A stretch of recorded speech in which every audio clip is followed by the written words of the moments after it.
BMG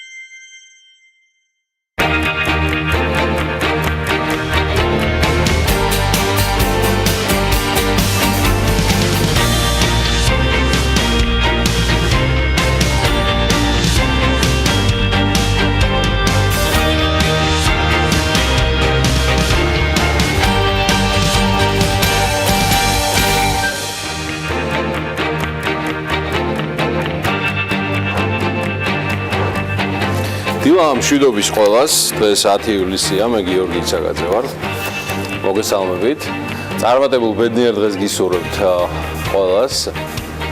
ბარაკა მშვიდობა გქონოდეს, მშვიდობა გჭირდება. საკმაოდ რთული ყოველდღიურობისას. იმედია შედარებით ფეხბურთის ამბებიც გვიქარვებს ყოველდღიურობას, რომელიც ხვალიდან განახლდება. ნახოთ უკვე. 3 თამაში არის დარჩენილი, 4 უკაცრავად, 4 თამაში არის დარჩენილი.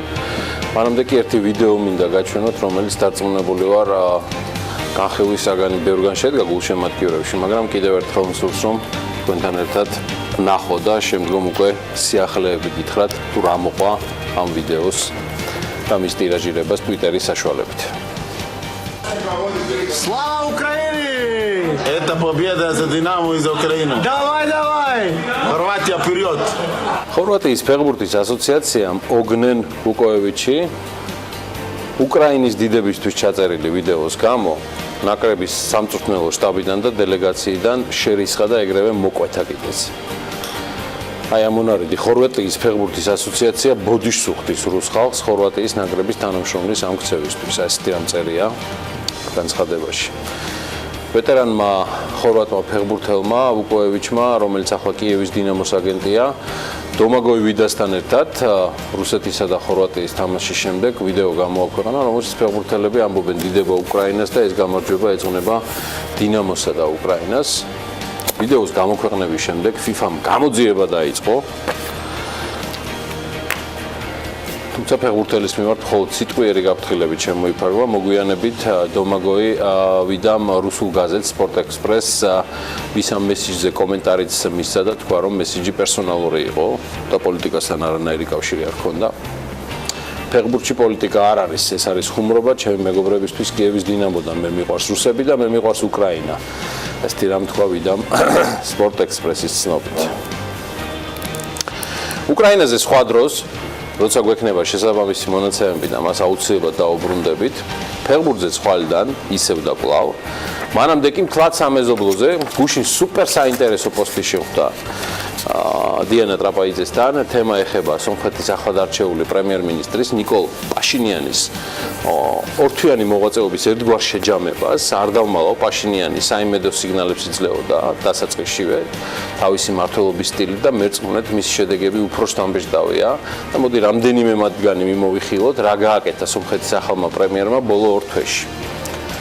2 თვის დაპირისპირების თავზე მოახერხა და თანამდებობიდან გადადგა მმართველი პარტიის მრავალწლიანი ფუნქციონერი და ერევნის მერი ტარონ მარგარიანი. პაშინიანმა სრულად შეცვალა სომხეთის საზოგადოებრივი მაუწყებლის ხელმძღვანელობა და ტელეგადაცემათა პროდიუსერები, ჩაატარა ფინანსური აუდიტით სომხეთის საზმაოსი და შედეგად აღძრულია რამდენიმე სისხლის სამართლის საქმე.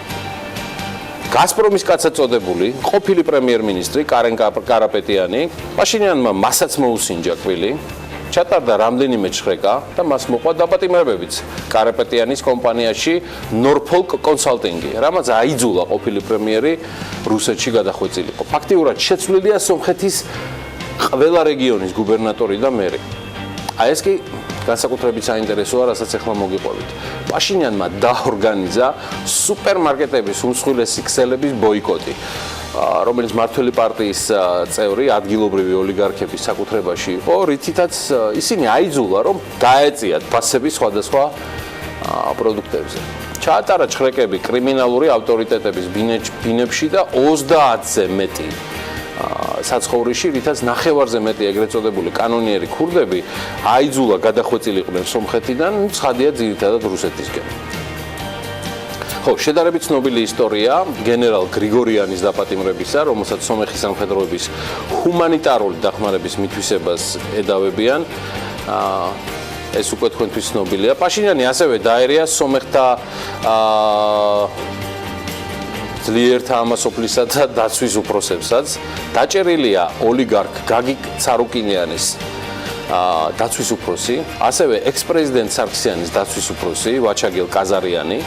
თუმცა ამ ეტაპზე პაშინიანი არ ეხება თავად გაგიკ ცარუკიანს.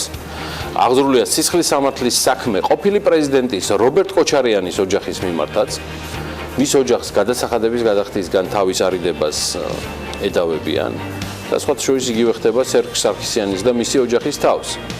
ჩატარდა ჭხრეკები სარქისიანის ნათესავების და ოჯახის წევრების ფონდებში და კომპანიებში, შედეგად ძებნა გამოცხადებულია სერგ სარქისიანის ორთავე ძმაზე, საშიგზე და ლევონზე, ასევე მის ძმისშვილებზე. უკლებლივ ყველა მათგანმა სომხეთი დატოვა და ასევე ძებნაა გამოცხადებული სომხეთის ყოფილ თავდაცვის მინისტრზე არუთუნიანზე, რომელიც მათ ასევე რუსეთს მიმართა. სხვათა შორის რუსეთში მცხოვრები სომხების ორგანიზაცია, დიასპორა სომხების, ასევე უკვე მიჩნეულია არაეფექტურად და კორუმპირებულად და მისი თავმჯდომარის კიდევ ერთი ოლიგარქის, არა აბრამიანის მიმართ ასევე აღძრულია სისხლის სამართლის საქმე. პაშინიანი კი ამასობაში უკვე ამუშავებს არასამთავრობოებთან ერთად ემიგრირებული სომხებისათვის ახალ და სხვადასხვა პროექტებს. ასევე ყველა სომეხი, ვინც თავს არიდებდა ჯარში აუცილებელ, ასე ვთქვათ, ორწლიან პერიოდს, მან ამნისტირება გაუკეთა და მოუწოდა აღასრულონ თავისი ვალდებულებები სამშობლოს წინაშე. პაშინიანმა სრულად შეცვალა სომხეთის საკასაციო სასამართლოს, საგამოძიებო კომიტეტის, სასაზღვრო ჯარების, გენშტაბის და მთიანი ყარაბაღის ძალოვანი სტრუქტურების ხელმძღვანელები. გარდა ამისა, პაშინიანმა მთელი თავისი აპარატი გადაიყვანა მშობლიურ არმტაბებზე, ნაცვლად მაგბუკისა. გააუქმა სხვადასხვა კონტრაქტები რამდენიმე საწარმოზე და ეს ქონებები დაუბრუნა სახელმწიფოს. აიძულა გაზპრომ არმენია, რომ 20% დაეწია ტარიფი სოციალურად დაუცველთათვის ბუნებრივ აირზე.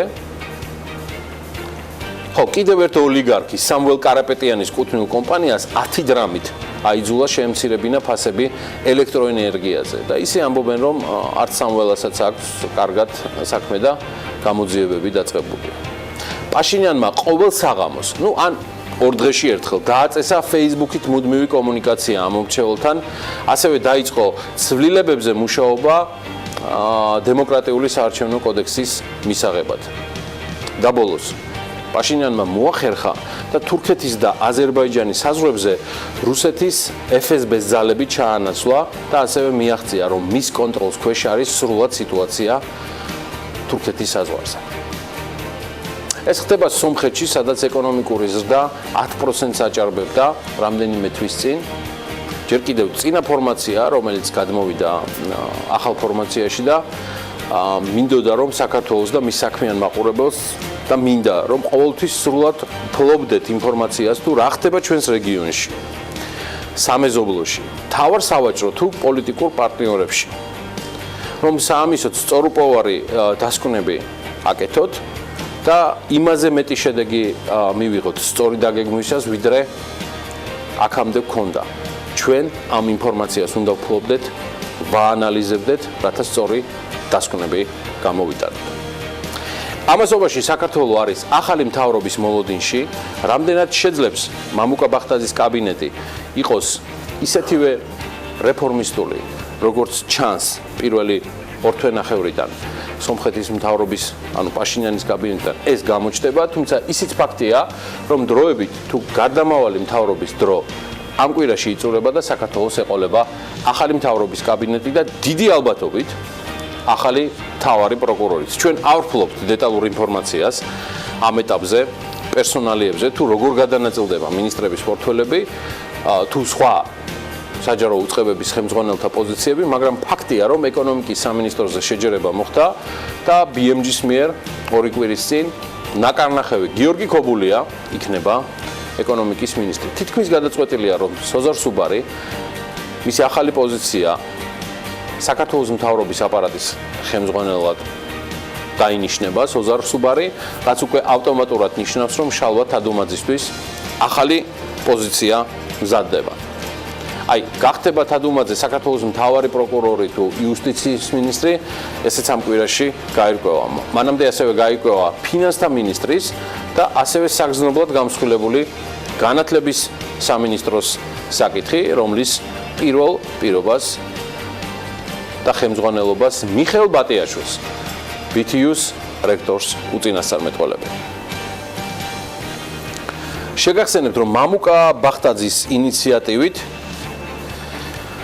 ახალი მინისტრთა კაბინეტი იქნება წარმოდგენილი 10 სამინისტროთი და ამას ემატება კიდევ სახელმწიფო მინისტრის პოზიციაც, როგორც ვიცე-სპიკერი ჩუგოშვილი ბრძანებს, მინისტრთა კაბინეტის შემადგენლობა ხვალ წარადგინება საქართველოს პარლამენტს შესაბამისი პროცედურებისთვის. ჩვენ კიდევ სხვა ინიციატივების მოოდინის რეჟიმში ვართ მამუკა ბახტაძისგან, რომელიც გარდა სამინისტროების შემცირებისას სახელმწიფო ავტოპარკის თვისებრივად გადახედვასაც გეგმავს. ნახოთ რა იქნება, რადგან იგივე არასამთავრობოების და კონკრეტულად IDFI-ის მონაცემებით გასულმა ცვლილებებმა და შემცირებამ არანაირი განსაკუთრებული ეკონომია იგივე ავტომობილებში და მათ ხარჯებში არ მოიტანა თუ არ ჩავთვლით 6 და 8 შემცირებულ ავტომობილებს გაერთიანებულ სამინისტროებზე, რომელიც ჯერ კიდევ კვირიკაშვილის მთავრობის დროს გაერთიანდა. და აქ ჩდება კითხვა, თუ არ იზღუდება ხარჯები, არ მოხდება ხალხის დათხოვნა სამსახურიდან და შესაბამისად დარჩენილთა мотиваციის ამაღლება გადაწყვეტილების მიღების უნარების ხარჯზე. თუ არ დაიზოგა საწვავი, არ შემცირდა ავტომობილები მთავრობაში, არ მოხდა შესაბამისი, კომიტეტების გაუქმება პარლამენტში და არ შემცირდა აპარატული ხარჯები. რას ერჩოდით მაშინ ამ სამინისტროებს? ყოფილიყო ეს ხალხი ადგილზე, არც არავინ იქნებოდა სამსახურიდან გასაშვები, არც ის ხარჯები გექნებოდათ გასამართლებელი, რაც აქამდე იყო და არის გაწეული. განსხვავებით PR-ის და მარკეტინგის მიმართულებისა და 98 მილიონი ლარისა, რომელიც ბოლო 5 წელიწადში სრულად უმისამართოდ არის წასული და ჩვენ აუდიტის სამსახურის დასკვნასაც დავალოდებით ამ თემაზე, ისევე როგორც აუცილებლად მივყვებით იმ 26 საქმეს, რაც აქამდე უკვე პროკურატურაში გადააგზავნა შესაბამისი პროცედურებისთვის ირაკლი მექვაბიშვილის უწყება. პრემიერ-მინისტრის ერთ-ერთი ყოფილი საჯარო სამსახური, რომლითაც მამუკა ბახტაძე გაიცნო ფართო საზოგადოებამ, კი პოზიტიური შედეგებით კვლავ ვერ დაიკვეხნის, რკინიგზის შემოსავლები კვლავ შემცირდა. გასულ წელს საქართველოს რკინიგზის შემოსავლები შემცირებულია კერძო წლიურად სახელმწიფო კომპანიამ 434 მილიონი ლარის შემოსავალი მიიღო, რაც 1.2%-ით შემცირებული მაჩვენებელია 2016 წელთან შედარებით. წლის მეოთხე კვარტალში რკინიგზამ 131 მილიონ 200.000 ლარის შემოსავალი მიიღო, რაც წინა წლის ანალოგიურ პერიოდზე 12%-ით გაზრდილი მაჩვენებელია. საქართველოს რკინიგზის შემოსავლის უმეტესობა ტვირთების გადაზიდვიდან გენერირდება. წლიურად რკინიგზამ ტვირთების გადაზიდვით 262.700 ლარის შემოსავალი მიიღო, ეს წინა წლის ანალოგიურ მაჩვენებელს თითქმის 30 მილიონი ლარით ჩამორჩება. ტვირთების გადაზიდვით მიღებული შემოსავლიდან ადგილობრივ ტვირთებზე მაქსიმუმ 6% მოდის, უმეტესობა კი აზერბაიჯანიდან და სომხეთიდან მომავალ ტვირთებზე ნაწილდება 28 და 23% შესაბამისად. ამასთან ძალიან დიდი წილი 38% მოდის რუსეთზე, ყაზახეთზე და თურქმენეთზე. თხევადი ტვირთების გადაზიდვით მიღებული შემოსავალი მთლიანი მოცულობის 44%-ს იკავებს, დანარჩენი წილი კი მყარ ტვირთებს უკავია. საქართველოს რკინიგზა საკუთარ წლიურ მიმოხილვაში აღნიშნავს, რომ შემოსავლებზე ყველაზე დიდ გავლენას მაინც ლარის კურსი ახდენს, რადგან კომპანიის შემოსავლები ითვლება ლარში, ხოლო ტარიფები კი უმეტესწილად დოლარშია დენომინირებული. თხევადი ტვირთების უმეტესობა ნავთობსა და ნავთობპროდუქტებზე მოდის. გასული წლის მეოთხე კვარტალში ნავთობპროდუქტების ტრანსპორტირებით მიღებული შემოსავალი წინა წლის ანალოგიურ პერიოდთან შედარებით 4%-ით შემცირდა, თუმცა 2017 წლის მესამე კვარტალთან შედარებით ის 6%-ით არის გაზრდილი. ნავთობპროდუქტების უმეტესობის გადაზიდვა აზერბაიჯანიდან, თურქმენეთიდან, რუსეთიდან და ყაზახეთიდან ხდება, თუმცა გასულ წელს აქაც მოცულობები მკვეთრად შეიცვალა. აზერბაიჯანის წილი მთლიან მოცულობაში 19%-მდე შემცირდა, მაშინ როცა 2016 წელს ნავთობპროდუქტების გადაზიდვაში აზერბაიჯანის წილი 36% იყო. სანაცვლოდ გაიზარდა ყაზახეთის წილი. წინა წლის 11%-თან შედარებით გაზრდილია 34%-მდე. ნედლი ნავთობის გადაზიდვით მიღებული შემოსავალი გასული წლის მეოთხე კვარტალში 75%-ით შემცირდა წლიურ ჭრილში, თუმცა წინა წლის მესამე კვარტალთან შედარებით ის არის გაზრდილი, მთელი 97%. მსგავსი ტვირთების გადაზიდვით მიღებული შემოსავალი 8,100,000 ლარს შეადგენს. ეს არის ნაცვლად 28,300,000 ლარისა, რაც 2016 წელს კომპანიამ მიიღო. ნედლი ნავთობი საქართველოს დერეფანში უმეტესად აზერბაიჯანიდან და თურქმენეთიდან ხდება და მისი საბოლოო დანიშნულების ადგილი კი, როგორც ჩვენ ამას ვკითხულობთ, ამერიკის შეერთებული შტატები და იტალია. გაზრდილია მადნების გადაზიდვით მიღებული შემოსავალიც, რკინიგზამ გადაზიდვით 2017-ში 25 მილიონზე მეტი ლარი მიიღო, ხოლო 2016-ში 24 მილიონი იყო სულ. მარცვლეულის გადაზიდვით შემოსავალი შემცირებულია 48%-ით, თუმცა 2017-ის მესამე კვარტალთან შედარებით 16%-ით გაიზარდა და მარცვლეულის გადაზიდვით მიღებული შემოსავალი რკინიგზას 2017-ში 44%-ით შეუმცირდა და ჯამურად 8 მილიონი ლარი შეადგინა. აი, რაც შეეხება შავ ლითონებსა და ჯარს, მსგავსი ტვირთების გადაზიდვით მიღებული შემოსავალი შარშან არის შემცირებული 59%-ით და სულ 10,5 მილიონი ლარი შეადგინა და წლების მიხედვით კი საქართველოს რკინიგზის შემოსავლები და ტვირთბრუნვა შემდეგნაირად შეიცვალა. მოდი ვნახოთ. ტვირთბრუნვა, მეგობრებო, 2012 წელს იყო 20,76,000 ტონა, 2013-ში 18 მილიონი, 2014-ში 16 მილიონი, 2015-დან იწყება კლების ტენდენცია, ეს არის 14 მილიონი, 2016-ში 11 მილიონი და 2017 წელს ტვირთბრუნვა ჩამოდის 10,600,000 ტონაზე. რაც შეეხება შემოსავლებს, თუ არ ჩავთვლით ბოლო წელიწადს, 2012-დან მოყოლებული რკინიგზის შემოსავლები არის გაზრდილი და ეს იზრდება შემოსავლები და არა მოგება ამ შემთხვევაში. ეს განსხვავებული რამ არის და ის ასე გამოიყურება. 2012-ში საერთო შემოსავალი სააქციო საზოგადოება საქართველოს რკინიგზამ მიიღო თითქმის 470 მილიონი ლარი. 2013-ში 491 მილიონი, 2014-ში 511 და 2015 წელი 574 მილიონ 700,000 ლარი. ამის შემდგომ კვლავ იწყება კლება, მანამდე იყო მუდმივად შემოსავლების ზრდა და 2016-2017 წლებში ის იკლებს თითქმის 140 მილიონით, ანუ 429 მილიონიდან 2016 წელს ეს ჩამოდის 2017 წელს 434 მილიონამდე. ვახსენეთ ნავთობპროდუქტები და მათი გადაზიდვები და მოდით თავად გადავხედოთ სექტორში რა ხდება. პირველი 6 თვის განმავლობაში ბენზინის იმპორტმა შეადგინა 256,000 ტონა, ხოლო დიზელისას 260,000 ტონა. აი, რაც შეეხება უმსხვილეს იმპორტიორი კომპანიებს, სტატისტიკის სამსახურის ინფორმაციით, გასულ წელს ყველაზე დიდი მოცულობის იმპორტი, ეს რეიტინგის მიხედვით, ახლა ნამდვილად არ არის დაალაგებული, შემოიტანა სოკარ ჯორჯიამ, ვისოლმა, რომპეტროლმა, ლუკოილმა და სამპეტროლეუმ ჯორჯიამ. ქვეყნების მიხედვით 2018 წლის ივნისში ბენზინისა და დიზელის საწვავის იმპორტის ყველაზე დიდი მოცულობა განხორციელდა მაინც თურქმენეთიდან. ის მთელი იმპორტის 24% იყო, 24,3, შემდეგ უკვე მოდიან რუმინეთი, ბულგარეთი, რუსეთი, აზერბაიჯანი და საბერძნეთი. ქვეყნების მიხედვით 2018 წლის პირველი 6 თვის განმავლობაში ბენზინისა და დიზელის საწვავის იმპორტის ყველაზე დიდი მოცულობა რუსეთიდან განხორციელდა. ის მთელი იმპორტის თითქმის 28% იყო.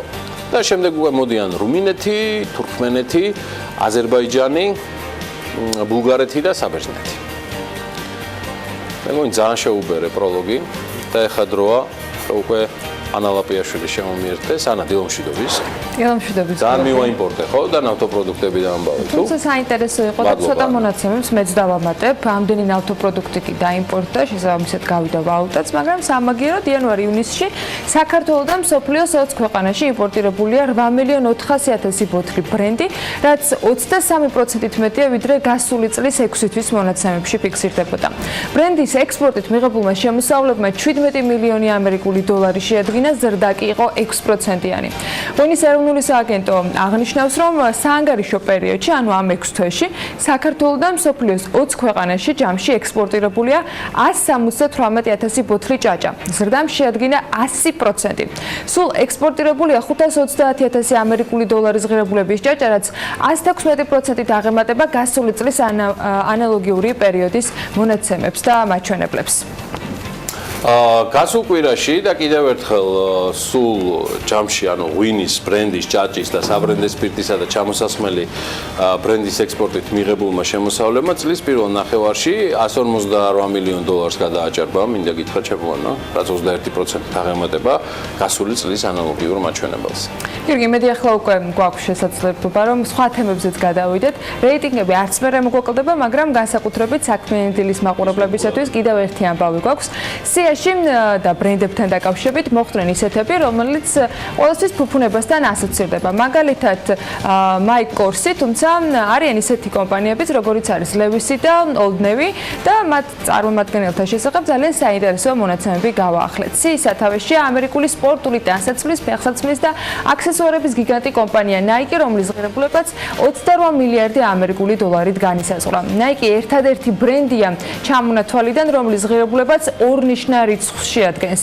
Brand Finance-მა რეიტინგი ბრენდის ფინანსებით, ღირებულებებით და ბრენდის იმიჯის მიხედვით შეადგინა. ამერიკის ყველაზე ძვირად ღირებული მოდური ბრენდების სრული ჩამონათვალი კი ასე გამოიყურება.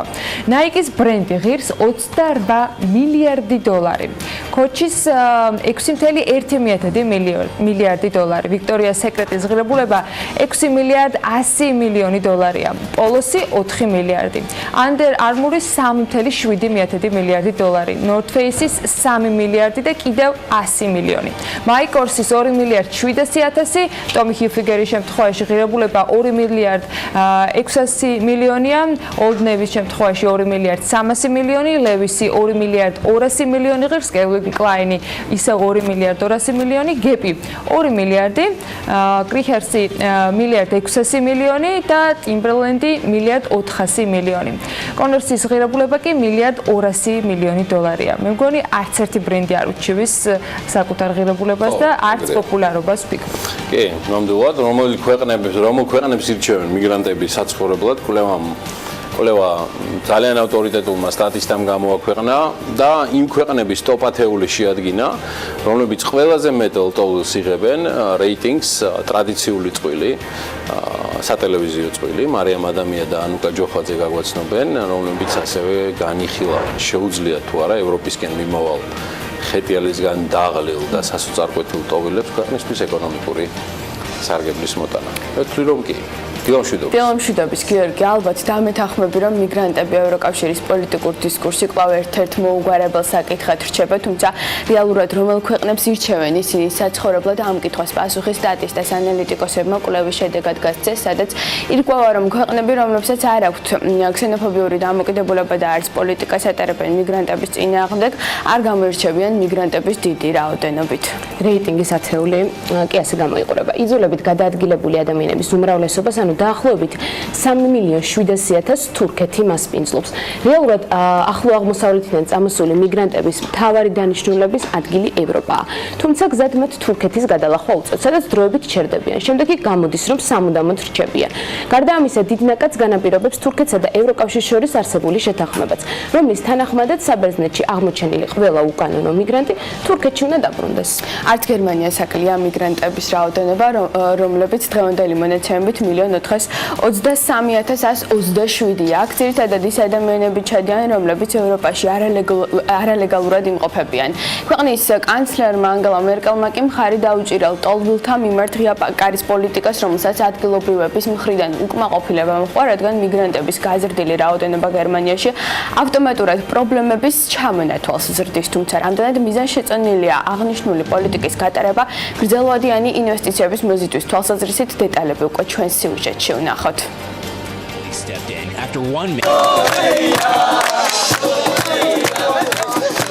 გერმანიაში ერთ-ერთ მთავარ გამოწვევად კომპანიაში მიგრანტების ინტეგრაცია სახელდება. მაგალითად, სირიელი, ნასერი და ავღანელი მოხანადი ეს ის ადამიანები არიან, რომლებიც გერმანიას მეორე სახლს უწოდებენ და რომლებიც გარკვეული უნარჩვევების შესწავლისა და კვალიფიკაციის ამაღლების შედეგად დასაქმდნენ მათთვის სრულიად უცნობ სფეროში. თავი სირთულე რაც იყო ეს გერმანული ენა, ამიტომ საჭიროა ენის კურსებზე სიარული, სანამ იმ დონეს მიაღწევ, რომელიც საჭიროა შრომით ბაზარზე თავის დასამკვიდრებლად.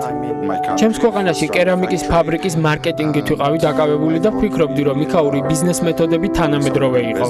თუმცა აქ ჩამოსვლისას მივხვდი, რომ თანამედროვე მეთოდები ჯერ კიდევ შესასწავლი მქონდა. გერმანიაში კადრების განყოფილების თანამშრომლები ფიქრობენ, რომ ახალი კადრის დასაქმება, რომელსაც არ აქვს საჭირო უნარჩვევები, არ წარმოადგენს პრობლემას კომპანიისთვის, რადგან ის საჭიროების შემთხვევაში ყველაფერს ისწავლის.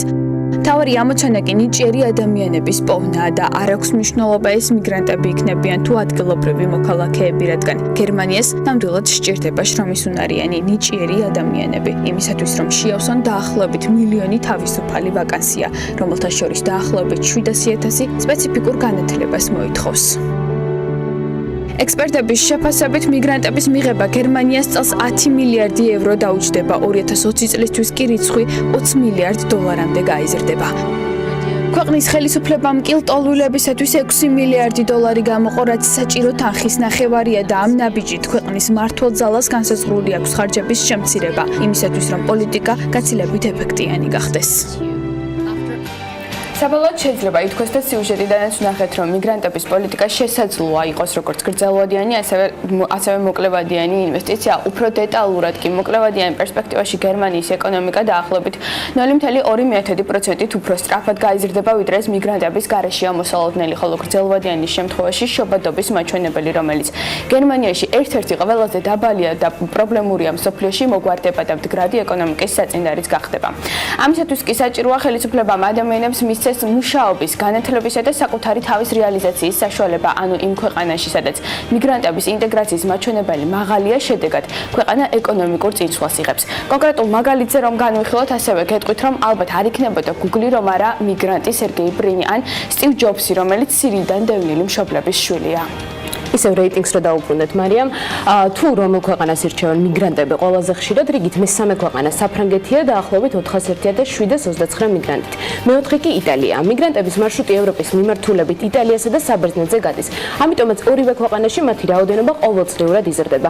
იტალიაში ეს მაჩვენებელი 354,698 საჭარბებს, თუმცა უნდა აღინიშნოს, რომ მათგან დაახლოებით 40% ოფიციალურად იღებს უფლებას ქვეყანაში დარჩენის. ფაქტს კი ადგილობრივი მოსახლეობა უარყოფითად უყურებს, ხოლო ბოლო პერიოდში მათ მხარი სახელმწიფომაც დაუჭირა. პრობლემა არც შვედეთს აკლია მიგრანტების თვალსაზრისით.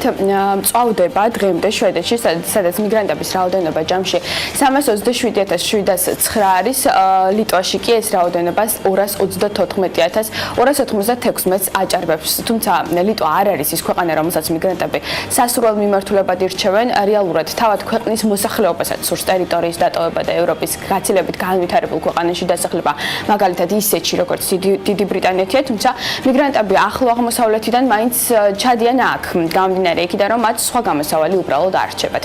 ადგილობრივი მოსახლეობა კი მათ ენთუზიაზმის გარეშე იღებს, როგორც ცნობილია. მე-7 ადგილს კი ავსტრია იკავებს 172,570 მიგრანტით, ხოლო მას დიდი ბრიტანეთი მოსდევს, სადაც ჯამური რაოდენობა 162,299 აღწევს. ბოლო 2 ადგილს კი ნიდერლანდები და საბერძნეთი ინაწილებენ მიგრანტების შესაბამისი 111,629 და 93,000 მაჩვენებლით. მადლობა, დიდი მადლობა მარიამს და ანუკას. ეხლა იზღაპჩება, რომ ეს ტიპი ფანტასტიკური შესავლის შემდეგ, რაც მარიამმა და ანუკამ წარმოადგინეს, დავთქმეთ უკვე საქმიანი დილის ანონს. დღეს ბევრი საინტერესო თემა გვექს. 10 ივლისს დილას საქმიანად იწყებენ მარინა დარახველიძე, თამუნა ჟიჟილაშვილი, მარიამ ქოიავა, ნინო ყოჩიშვილი, ირინა წეროძე, ნატა ლომოური, ემილ ავდალიანი, მამა თეოდორე გიგნაძე. დილა საქმიანია TV პირველზე.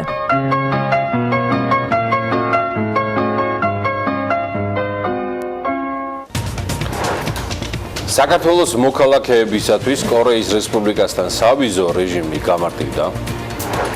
იაპონიაში დარეგისტრირებულ უცხოური ლაბორატორიების ჩამონათვალს 4 ქართული ლაბორატორია დაემატა. თავდაცვის სამინისტრო ძალოვანი უწყებების ტენდერებზე შეზღუდვების დაწესებას მიესალმება. და თქვენ უკვე გადაცემის ბოლოს გექნებათ პასუხი კითხვაზე, თუ როგორ არის დილა საქმიანი, მათ შორის როცა ჩვენ გსტუმრობს ამა თეოდორო გაგნიძეც, მას მარიამ ადამია დაინტერვიუებს და ძალიან საინტერესო საუბარი გვექნება რელიგიურ ტურიზმზე, რომელსაც საკმაოდ სერიოზულად მოვისაკლისებთ, მაგრამ არის კიდევ ძალიან ბევრი სიახლე, რომელსაც დღეს ტრადიციულად ანა ლაპიაშვილი გაგაცნობთ, იგი ცხადია მზად არის და უკვე თავის ტრადიციულ ლოკაციაზე იმყოფება საიმისით, რომ ბიზნესის და ეკონომიკის სიახლეები შემოგთავაზოთ. ანა, წარმატებული ეთერი. მადლობა გიორგი, წარმატებული დღე ჩვენს მაყურებლებს და ბევრი რომ არ დავაანონსოთ კიდევ მეტი. სულ რამდენიმე წამში უკვე ბიზნეს სიახლეების სკოლაში გიერთდებით.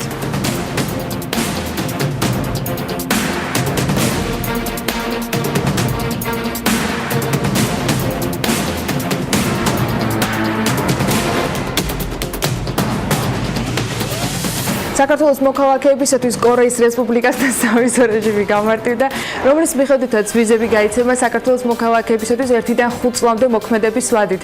მრავალჯერადი გამოყენებით, უმაღლესი განათლების მქონე პირებისა და სხვადასხვა სფეროს წარმომადგენლებისათვის.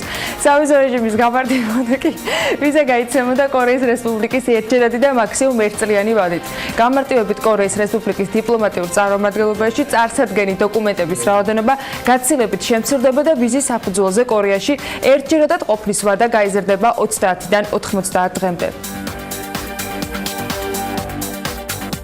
იაპონიაში დარეგისტრირებულ უცხოური ლაბორატორიების ჩამონათვალს 4 ქართული ლაბორატორია დაემატება ცვლილება. იაპონიაში ქართული ღვინის იმპორტის პროცედურებს საგრძნობლად გაამარტივებს. ამ გადაწყვეტილების მიღებამდე კი იაპონიის საბაჟოზე საქართველოდან ექსპორტირებული ღვინის დამატებითი ლაბორატორიული შემოწმება და სერტიფიცირება ხდებოდა, რაც დაკავშირებული იყო დამატებით ხარჯებთან და პროცედურულ სირთულეებთან, რომელსაც ქართული ღვინის იმპორტით დაკავებული კომპანიები აწყდებოდნენ და რაც საბოლოო ჯამში ქართული ღვინის ფასზეც აისახებოდა. რამდენიმე თვიანი მოლაპარაკებების და ტექნიკური დეტალების დაზუსტების შემდეგ იაპონურმა მხარემ საქართველოს საელჩოს მიერ მიწოდებული ლაბორატორიებიდან საზღვარგარეთის ოფიციალური ლაბორატორიების ჩამონათვალში დაამატა შპს ღვინის ლაბორატორია, შპს ნორმა, შპს მულტიტესტი და შპს ექსპერტიზა პლუსი. Spicy Pie ქართულ ბაზარს ახალ პროდუქციას შესთავაზებს კომპანიის დამფუძნებლის განმარტებით ადგილობრივ ბაზარზე ხშირად ევროპული სამზარეულოს კერძებისათვის აუცილებელი სუნელების დეფიციტია, ხოლო კომპანია თავის მომხმარებელს სწორედ ასეთ ინგრედიენტს შესთავაზებს. BMG-სთან საუბრისას ქავთარაძე აღნიშნავს, რომ ამ ეტაპზე აქტიური მუშაობა ებრაული კერძის ჰუმუსის რეცეპტზე მიმდინარეობს, რათა მისი დამზადება ადგილობრივ ბაზარზე ნაკლები ძალისხმევით იყოს შესაძლებელი. კომპანია გეოლოგოსმა კი 8 ჰექტარ მიწის ფართობზე კაკლის და მაყულის ახალი ბრენდი გააშენა. ხეხელის ბაღები გურჯაანის რაიონის სოფელ არაშენდაში მდებარეობს. გეოლოგოსი პროექტი დანერგემომავლის ბენეფიციარია. ის პროგრამაში 2016 წელს ჩაერთო. ბაღების გაშენების და სარწყავი სისტემის მოწყობისათვის კი 36215 ლარის ოდენობის სახელმწიფო დაფინანსება მიიღეს, საიდანაც 24000 ლარზე მეტი ენერგებისათვის, ხოლო თითქმის 12000 ლარი წვეთოვანი სისტემებისათვის იქნება გამოყოფილი.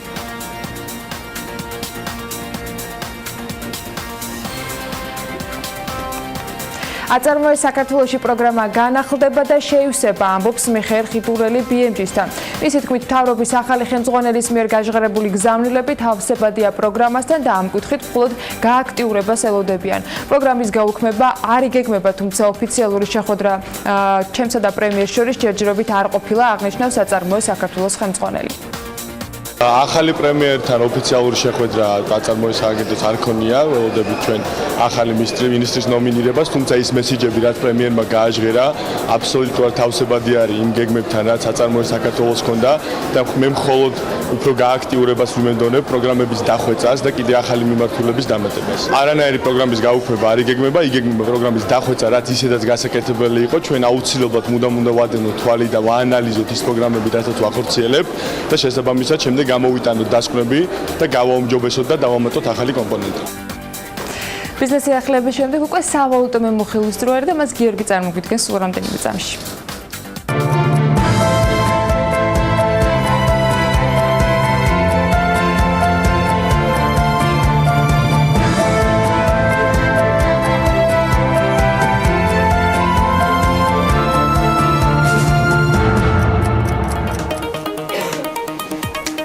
გუშინდელი ვაჭრობის შედეგად ლარი კიდევ გამყარდა მცირეოდენით, იგი იგივე ნიშნავს 2.54 იკავებს დოლართან მიმართებაში, თუმცა სავარაუდოდ გამყარების ტენდენციას გააგრძელებს. ევროსპასი 2.87 თეთრია, ლირა 54 თეთრი, ფუნტ სტერლინგი 3.25 თეთრი.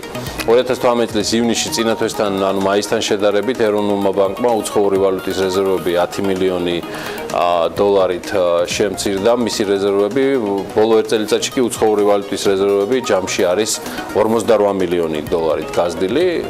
2018 წლის 30 ივნისის მდგომარეობით საქართველოს უცხოური ვალუტის ოფიციალურმა რეზერვებმა 2 მილიარდ 800 მილიონი დოლარი შეადგინა, აქედან იცით უკვე 2 მილიარდ 400 არის ფასიან ქაღალდებში განსავსებული, ხოლო 359 მილიონი ეს არის ნაღდი ფულით და უცხოური ვალუტით და დეპოზიტებით წარმოდგენილი.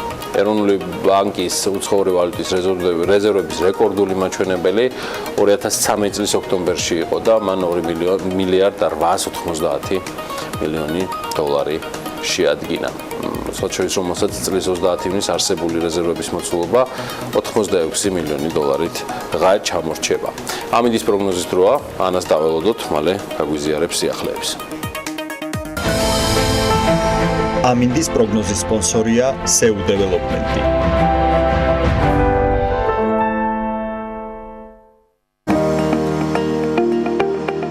ამინდის პროგნოზის სპონსორია სადაზღვევო კომპანია უნისონი. თავისუფალი დაზღვევა თქვენი სიმშვიდისათვის. უმეტესად უნალექო დღე იქნება დღის განმავლობაში მთელი საქართველოს მასშტაბით, თუმცა გამონაკლისებზეც მოგახსენებთ. გარემოს ეროვნული სააგენტო გვატყობინებს, რომ ამინდი განპირობებული იქნება ამიერკავკასიის ჩრდილოეთიდან მოქმედი შედარებით გრილი და სამხრეთიდან გავრცელებული ცხელი ჰაერის მასების ურთიერთქმედებით. მოსალოდნელია დრო გამოშვებით ღრუბლიანობის მომატება. მთიან რაიონებში ზოგან შესაძლოა იყოს ხანმოკლე წვიმა და ელჭექი, აღმოსავლეთ საქართველოში კი შესაძლოა იყოს სეტყვაც, იქროლებს ცვალებადი მიმართულების ქარი. სოხუმში 31 გრადუსი იქნება, ბათუმში 30, ქობულეთში 31, ფოთში 33, ქუთაისში 35 და ზუგდიდში 34. ოზურგეთში 36 გრადუსი ელოდებიან, ონში საღამო შესაძლოა იყოს მცირე წვიმა და 34 გრადუსი მაქსიმალური ტემპერატურა, გორში 36 გრადუსი იქნება და ცხინვალში 35. მარნეულში 37 გრადუსია მოსალოდნელი, რუსთავშიც 37 გრადუსი იქნება მაქსიმალური ტემპერატურა, ახალციხეში 35 და საღამო შესაძლოა იყოს წვიმაც. ბორჯომში 27 გრადუსს მიაღწევს ტემპერატურა, ბაკურიანში საღამოს იწვიმებს და 28 გრადუსი იქნება, ახალქალაქში 30 გრადუსი იქნება მაქსიმალური ტემპერატურა, სტეფანწმინდაში ჰაერი მაქსიმუმ 25 გრადუსამდე გათბება, თელავში საღამოს ნალექს ელოდებიან და 34 გრადუსი მაქსიმალური ტემპერატურაა მოსალოდნელი და რაც შეეხება დედაქალაქს თბილისში, უმეტესად უნალექოდ ჩაევლის დღე, იქროლებს ცვალებადი მიმართულების ქარი და მაქსიმალური ტემპერატურა იქნება 36 გრადუსი, ანუ 1 გრადუსით მეტი ვიდრე მაგალითად გუშინ. მადლობა ანა. გავიდეთ რეკლამაზე, რომელიც ყველას გვჭირდება, მეტი რეკლამაა BMG-ს და ATV ბიროს და სულ მალე რამდენიმე წუთში დაგიბრუნდებით უკვე თათია ჩაფიჩაძესთან ერთად. 10 ივლისს დილას საქმიანად იწყებენ მარინა დარახვალიძე, თამუნა ჟიჟილაშვილი, მარიამ ქოიავა, ნინო ყოჩიშვილი, ირინა წეროძე, ნატა ლომოური, ემილ ავდალიანი, მამა თეოდორე გიგნაძე. დილა საქმიანია TV პირველზე.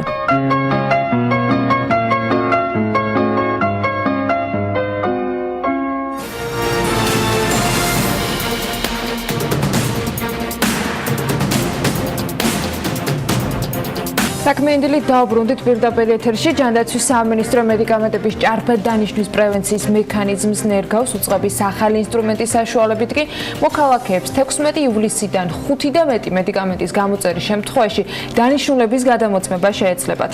როგორ აპირებს უწყება პოლიფარმაციის შემთხვევების გაკონტროლებას, ამაზე თათია ჩაფიჩაძე ისაუბრებს სტუმართან ერთად. თათია, მოგესალმები და მივესალმები შენ სტუმარს. დილა მშვიდობის ანა, მივესალმები ჩვენს მაყურებელს. საკმაოდ აქტუალურ თემაზე ვაგრძელებთ ვაგრძელებთ საუბარს საზოგადოებისთვის ბოლო პერიოდში საკმაოდ აქტუალურზე. არაერთი განხილვა იყო მათ შორის ჩვენს ეთერშიც პოლიფარმაციასთან დაკავშირებით, როგორც უკვე აღინიშნეთ, 16 ივლისიდან ჯანდაცვის სამინისტრო პრევენციის მექანიზმს დანერგავს, რომლის მიხედვითაც სისტემას ექნება გადამოწმების საშუალება დანიშნული რეცეპტების. უფრო ცალ თემაზე საუბარს უკვე ჯანდაცვის სამინისტროს ჯანდაცვის დეპარტამენტის ხელმძღვანელთან მარინა დარახველიძესთან განვაგრძობთ. მოგესალმებით კიდევ ერთხელ. მადლობა რომ დილიდან ჩვენთან ერთად ხართ. მაყურებელსაც მივესალმებით. დიდი მადლობა რომ ეს საინტერესო თემას დავუთმეთ თქვენს საერთოდ. პირველ რიგში მოდით განმარტოთ, რას ნიშნავს პოლიფარმაციის პრევენციის მექანიზმის ამოქმედება, რის საშუალება ექნებათ პაციენტებს მომდევნო კვირიდან.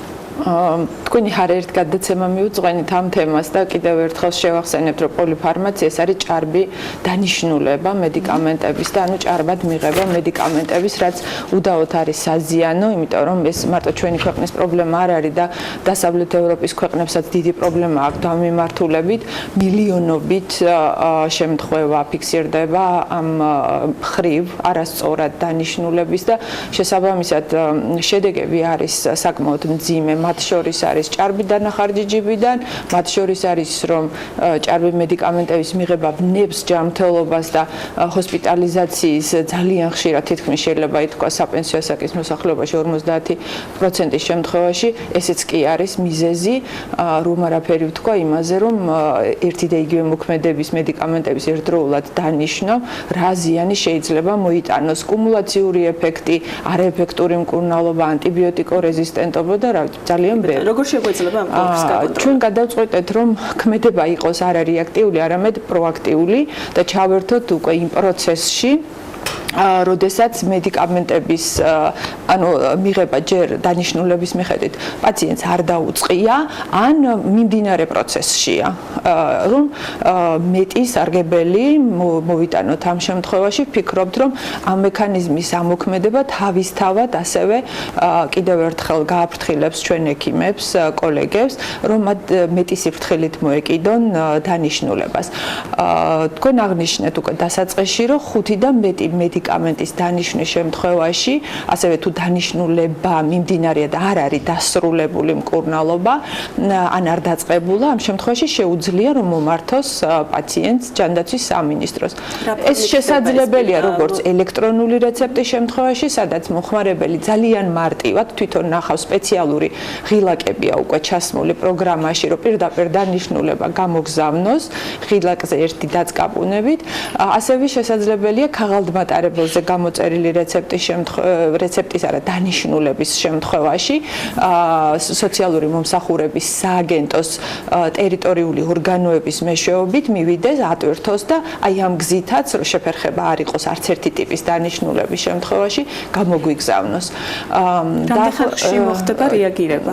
3 სამუშაო დღის განმავლობაში, რაც ვფიქრობთ ოპტიმალურია, რომ პაციენტი არ შეფერხდეს, იმიტომ ჩვენ ვეუბნებით, რომ ნუ შეწყვეტ ამ დანიშნულებას მიღებას, თქვენ ჩვეულებრივად დაიწყეთ მკურნალობა და ჩვენ შემოგაშველებთ ჩვენს პასუხს მიმდინარეობის დროს. ეს ვფიქრობ ოპტიმალური დროა პაციენტისთვისაც და გონივრული დროა იმისთვის, რომ საჯარო წყებამ თავისი სპეციალისტების მეშვეობით მოახერხოს განხილვა იმისა, რაც ეხლა დავაანონსეთ. სპეციალისტები ახსენეთ, ვინ იქნებიან ჩართული უშუალოდ ეს არის კლინიკური ფარმაკოლოგები, ვინც ამ თემაზე იმუშავებენ და ისინი იმ კლინიკური კრიტერიუმების მიხედვით, რაც პოლიფარმაციის შესახებ მინისტრის ბრძანებით არის განსაზღვრული, შეაფასებენ დანიშნულებას. ეს არის ძალიან მკაფიო 5 კრიტერიუმი, 2 ან მეტი ანტიბიოტიკი მაგალითად, ერთმანეთის ანუ საწინააღმდეგო ქმედების მედიკამენტები თუ არის დანიშნული, ან ბადები თუ არის ბიოლოგიურად აქტიური დანამატი დანიშნული, ან ერთი და იგივე სავაჭრო ესე იგი მოქმედების ნივთიერება, მაგრამ სხვადასხვა სავაჭრო დასახელების და ადამიანს გონია რომ სხვადასხვა ნივთიერებებს იღებს, ამ დროს ერთი და იგივეა. კი, და ნუ ეს ქმედებები აბსოლუტურად რაც არ შეიძლება იყოს დანიშნულებაში და კლასიკა არის პრაქტიკულად, სწორედ ამ მიმართულებით ძალიან მკაფიო კრიტერიუმით მოხდება შეფასება. რა იქნება შემდგომი რეაგირება ჯანდაცვის სამინისტროში იმ შემთხვევაში თუ გამომდინდა და ანუ ცალსახად მინდა აღნიშნა რომ ანუ ჩვენ რეცეპტს თავიდან არ ვწერთ, ეს ექიმის პრეროგატივა ჯანდაცვის სამინისტრო ამაში ვერ ჩაერევა, უბრალოდ ჩვენ მივუთითებთ, რომ აი ამ კრიტერიუმების შესაბამისად დანიშნულება საჭიროებს თუ არა გადახედვას პირველ ჯერზე და უბრუნებს მის გამომგზავნს. მას შეუძლია ამის შემდეგ ექიმს მიმართოს და სთხოვოს, რომ გადახედოს. შეიძლება ასევე გაიგზავნოს, რომ არ საჭიროებს გადახედვას დანიშნულება, სრულყოფილია, პრობლემა არ არის. ექიმმა თავად უნდა გადახედოს, იმიტომ რომ შეიძლება იყოს ის გარკვეული ნიუანსი, რაც ექიმს თავის დასაბუთება გააჩნია ამ მიმართულებით. თუ ის ამას დაასაბუთებს, პაციენტი დაკმაყოფილდება, შეიძლება ისინი მათ გააგრძელონ მკურნალობა. თუ ეს არ მოხდა, პაციენტს კვლავ ეძლევა განმეორებით მომართვის საშუალება და კვლავ იგივე მექანიზმი მოქმედებს. ამჯერად ოღონდ ჩვენ მიმართავთ დაწესებულებას ან ექიმსაც, იმიტომ რომ ეს ექიმის გარეშე შეუძლებელი ამ პროცესის წარმართვა და ვითხოვთ, რომ ჩვენ მოგცეს, ვთქვათ, დასაბუთება კლინიკურ ფარმაკოლოგებს, რატომ თვლის ის, რომ ეს ასე არ უნდა იყოს. კიდევ ვიმეორებ, მათ შეიძლება გააჩნდეს თავისი დასაბუთებული მოსაზრება, რაც აბსოლუტურად მისაღები შეიძლება გამოდგეს. შემდგომში პროფესიული განვითარების საბჭოსთან არსებობს პოლიფარმაციის გამხელველი საკოორდინაციო ჯგუფი, სამუშაო ჯგუფი, რომელიც სამინისტროს ტოპ მენეჯმენტისგან და ასევე კვალიფიციური შესაბამისი გამოცდილების მქონე თანამშრომლებისგან იქნება შედგენილი და ყოველი აი ესეთი არაორდინარული შემთხვევები ან გარკვეული საკითხები ექიმის პასუხისგებლობასთან დაკავშირებით დამატებით კიდევ განიხილება.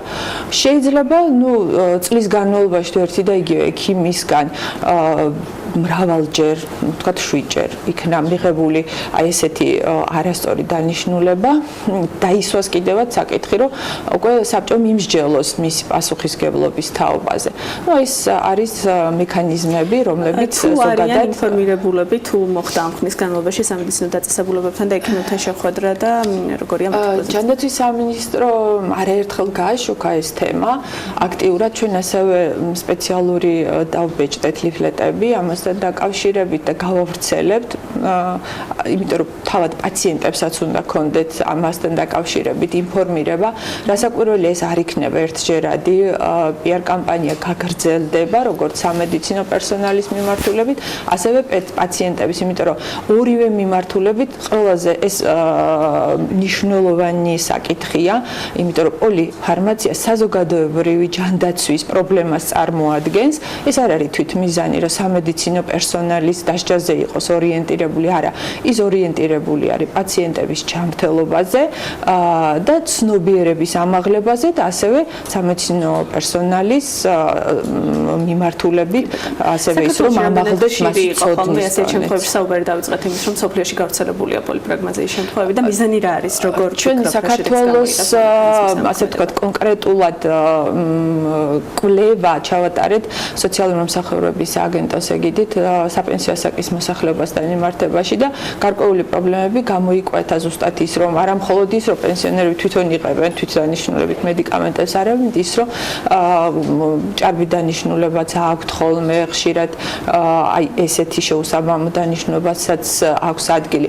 სოფლიოში მე მოგახსენეთ ევროპული შესაბამისი ორგანიზაცია სიმპათია არსებობს ასეთი მისი საიტზე თუ შევბრძანდებით ნახავთ, რომ პირდაპირ აქვს სტატისტიკური მონაცემები, რომ ევროპაში დაახლოებით 20 რეცეპტიდან ერთი შეიცავს ასეთ დანიშნულებას. საქართველოში გვაქვს ასეთი.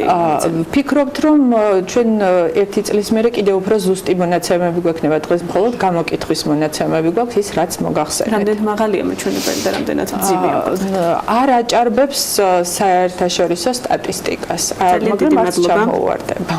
დიდი მადლობა, წარმატებებს გისურვებთ. იმედია პროგრამა მექანიზმი კარგად იმუშავებს და გვექნება რეალური შედეგი. მარინა დარახვეძე, ჯანდაცვის სამინისტროს ჯანმრთელობის დაცვის დეპარტამენტის უფროსი იყო საქმიანი დილის დღევანდელი ეთერის სტუმარი. მადლობა თათიას და მის სტუმარს, მადლობა საინტერესო საუბრისათვის. ჩვენ კი საქმიანი დილის ეთერს ვაგრძელებთ ამერიკის ხმის სიუჟეტით. ტრამპის ადმინისტრაციის მიერ ჩინეთიდან იმპორტირებულ ფოლადზე და ალუმინზე დაწესებული ტარიფების ამოქმედებამდე სულ რამდენიმე დღით ადრე. ვაჭრობის ანალიტიკოსები აკვირდებიან თანხმულ ეფექტებს, რომელმაც საავტომობილო საწარმოო და ტექნოლოგიური სექტორები მოიცვა. ნახოთ როგორია შედეგები. ვისკონსინში კომპანია Foxconn-ის ელექტრონიკის ქარხნის გახსნაზე ჩასულ პრეზიდენტ ტრამპს სხვა ამერიკელი მწარმოებლების მისამართით სხვაგვარი გზავნილი ჰქონდა. ჰარლი დევიდსონ გეთაყვა ეს მშვენიერი მოტოციკლეტები ამერიკაში დაამზადე კარგი ნუ გვეხუმრები როგორც უწყებიან მოტოციკლების გიგანტი წარმოების ნაწილის ევროპაში გადატანას გეგმავს, რათა ამერიკული ტარიფების საპირწონე ახალ ევროპულ ტარიფებს თავი აარიდოს. უარყოფითი შედეგები ტრამპის ადმინისტრაციის მიერ ფოლადის და ალუმინის იმპორტზე შემოთავაზებული ტარიფების ძალაში შესვლამდე ცოტა ხნით ადრე დგება. სავაჭრო სტრატეგია ისეთი ექსპერტების მკაცრი განხილვის საგანი გახდა, როგორიცაა ჯეფრი შოტი, პეტერსონის საერთაშორისო ეკონომიკის ინსტიტუტის უფროსი მკვლევარი, რომელიც ამბობს, რომ ზოგიერთი ამერიკელი მწარმოებელი უკვე დანაკარგებს განიცდის. დროთა განმავლობაში, როდესაც ხარჯები გაგრძელდება, სულ უფრო მეტი ამერიკული კომპანია ან მოგების შეკვეცას ნახავს, რაც მას მუშახელის დათხოვნას აიძულებს, ან ზოგიერთ ბიზნესს დახურავს, როგორც ამაზე უკვე მიანიშნეს. შეერთებული შტატების სავაჭრო წარმომადგენლის ყოფილი მოადგილე ჯეფ მუნი ამბობს, რომ ფოლადზე და ალუმინზე ისეთი ტარიფების დანერგვა, როგორც ადმინისტრაცია მოითხოვა, თეორიულად უფრო ადვილია, ვიდრე პრაქტიკულად. ტრამპის ტარიფებზე გამონაკლისის დაშვება ასობით კომპანია მითხოვა, იმიტომ რომ ეს ფოლადზე ტარიფებია. მაგალითად, სავარაუდოდ იმიტომ, რომ ისინი იმ ტიპის ფოლადს არ იყენებენ, რომელიც ტრამპის სამიზნეა. ასე რომ სინამდვილეში ტარიფებს მათთვის არავითარი მნიშვნელობა არ აქვს. ამ დროისთვის, როცა ტარიფების დაწესების თარიღი ახლოვდება, ბევრი ამერიკული მცირე ბიზნესის მფლობელი დალოდების და დაკვირვების მიდგომას იყენებს. სტეფანი ნედო, მეინის შტატის კენებანკ პორტში კებორჩხალებით ბითუმად მოვაჭრე კომპანიას ფლობს. კანადურ კიბორჩხალაზე დამატებითი გადასახადი არ დაწესდება. ამერიკული კი დაიბეგრება. ამჟამად კანადელები ტვირთის გადასატანად ამერიკულ საჰაერო ტრანსპორტს ფართოდ იყენებენ და ჩვენ დარწმუნებით არ ვიცით, დაიბეგრება თუ არა კანადური კიბორჩხალა, თუ ის ამერიკული აეროპორტიდან გაიგზავნება. ამ დროს პრეზიდენტი კანონმდებლებს მოუწოდებს დაამტკიცონ გაძლიერებული კონტროლის ზომები, რომლებიც მისი თქმით ეროვნული უსაფრთხოების დასაცავად არის საჭირო.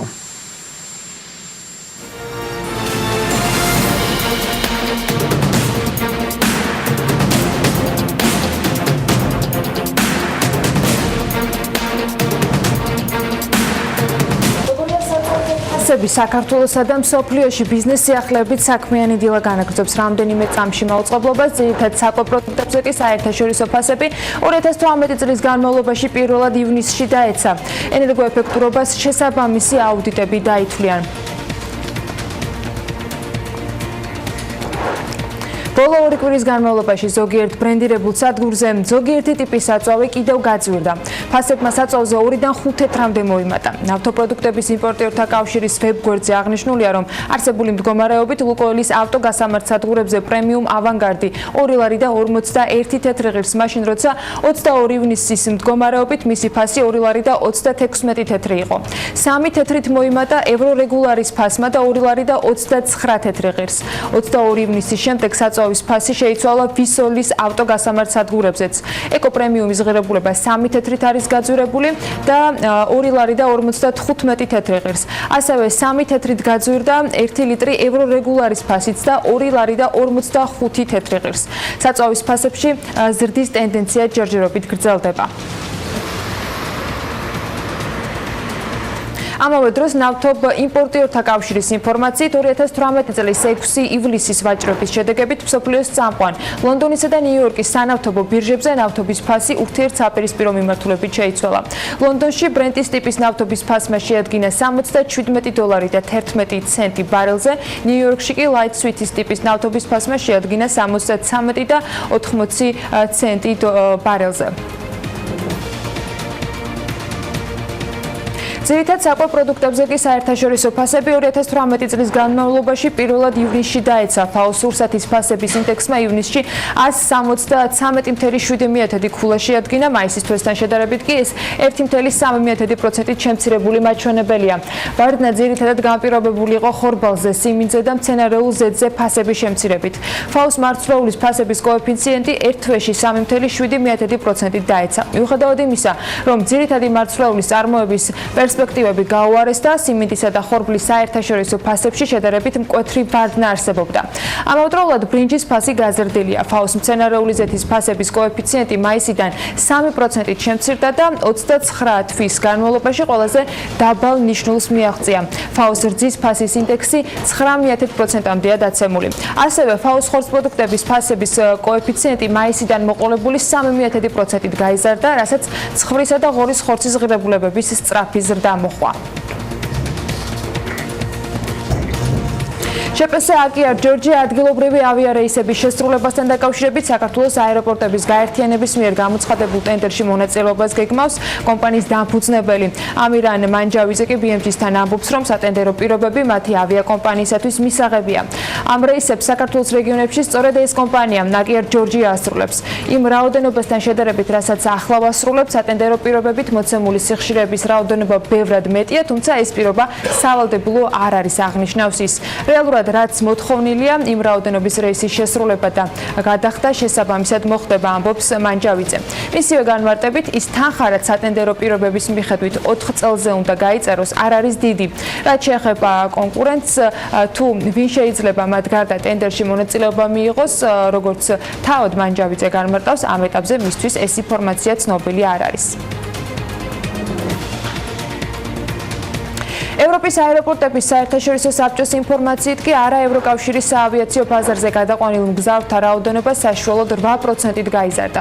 27%-იანი ზრდით საქართველოს ამ მხრივ მოწინავე პოზიცია უკავია, მას მოსდევს ისლანდიის აეროპორტი 26.9%-ით, მონტენეგრო 22.2%-ით, უკრაინა 20.7%-ით, მაკედონიაში ზრდა 16.1%-ია, ალბანეთში 14.1% და ისრაელში 12.9%. აი ეს ევროპის კვლევის თანახმად მგზავრთნაკადის ზრდის შედარებით ზომიერი ტემპი აქვს რუსეთს 8.6% და თურქეთს 7.9%. მაისის მონაცემებით გეოგრაფიულად ევროპაში გადაყვანილ მგზავრთა რაოდენობის საშუალო ზრდა იყო 6.1%. წინა წლის ანალოგიურ თვესთან შედარებით და მცირედით ჩამორჩება კვარტლურ მონაცემებს. იმ აეროპორტების რეიტინგში კი, რომელიც წლის განმავლობაში 5 მილიონზე ნაკლებ მგზავრს ემსახურება, მგზავრთნაკადის 53.4%-იანი ზრდის მიხედვით ბათუმის საერთაშორისო აეროპორტიც მოხვდა. ამ მხრივ ტოპ 5-ში მესამე ადგილზე ბათუმი, ტორონტოსა და ფოჯას აეროპორტების შემდეგ არის. ჯორჯია კაპიტალის შვილობილმა სადაზღვევო კომპანია ალდაგმა კიდევ ერთ სახელმწიფო ტენდერში გაიმარჯვა, რომელიც ტექნიკური შემოწმების 51 ობიექტის გახსნას და საქართველოს მასშტაბით მათ ოპერირებას გულისხმობს. საქართველოს და ევროკავშირის შორის გაფორმებული ასოცირების ხელშეკრულების მიხედვით საქართველოს ავტომობილების ტექნიკური ინსპექტირებას რამდენიმე ეტაპად განახორციელებს. შემოწმების პირველი ნაწილი 2018 წლის იანვარში დაიწყო და ის 2 წლის განმავლობაში საქართველოში არსებულ ყველა მანქანაზე 2019 წლის ბოლოსთვის უნდა იყოს განხორციელებული. სუბუქი ავტომობილებისათვის ტექნიკური შემოწმების გავლა 60 ლარი ღირს, სატვირთო ავტომობილის მფლობელს კი ტექნიკური ინსპექტირება 100 ლარი დაუჯდება. ალდაგის გამოთვლებით რეფორმის განხორციელებისათვის დაახლოებით 35-40 მილიონი ლარის ინვესტიციის ჩადება გახდება საჭირო. შენობებისათვის მინიმალური მოთხოვნები ენერგოეფექტურობის შესახებ 2020 წლიდან ამოქმედება, აღნიშნულია საქართველოს ეკონომიკისა და მდგრადი განვითარების სამინისტროს მიერ წარმოდგენილ კანონში და მინისტრის მოადგილე ირმა ქავთარაძე განმარტავს, რომ შენობები მთლიანი ენერგომოხმარების 40%-ს მოიხმარენ, შესაბამისად ამ მოთხოვნების შემუშავება ქვეყნისთვის აუცილებლობას წარმოადგენს. როგორც ქავთარაძე ამბობს, შენობების ენერგოეფექტიანობის კანონი რიგ მოთხოვნებს ითვალისწინებს, რომლის მიხედვითაც როგორც ბინა იყიდება ან ხირავდება, მათ უნდა ჰქონდეთ ენერგოეფექტურობის შესაბამისი სერტიფიკატი. მოთხოვნები გავრცელდება იმ ახალ შენობებზეც, რომლის მშენებლობაზე ნებართვაც 2020 წლიდან გაიცემა და იმ შენობებზე, რომლის ძირეული რეკონსტრუქციაც ხდება. რაც შეეხება შემოწმებას, ენერგოეფექტურობას კი შესაბამისი აუდიტები დაითვლიან. ირმა ქავთარაძე ამბობს იმასაც, რომ სპეციალისტების გადამზადება ამისათვის უკვე მიმდინარეობს. ის აღნიშნავს, რომ მიმდინარეობს მუშაობა კომპიუტერული პროგრამის შექმნაზეც, რომელიც აუდიტორებს საშუალებას მისცემს უმოკლეს დროში დაითვალონ ამ თუ იმ შენობის ენერგოეფექტურობის მაჩვენებლები. ენერგო აუდიტი არის ესეთი ცნება, მიმდინარეობს მუშაობა, რომ მოხდეს ამ სპეციალისტების გადამზადება.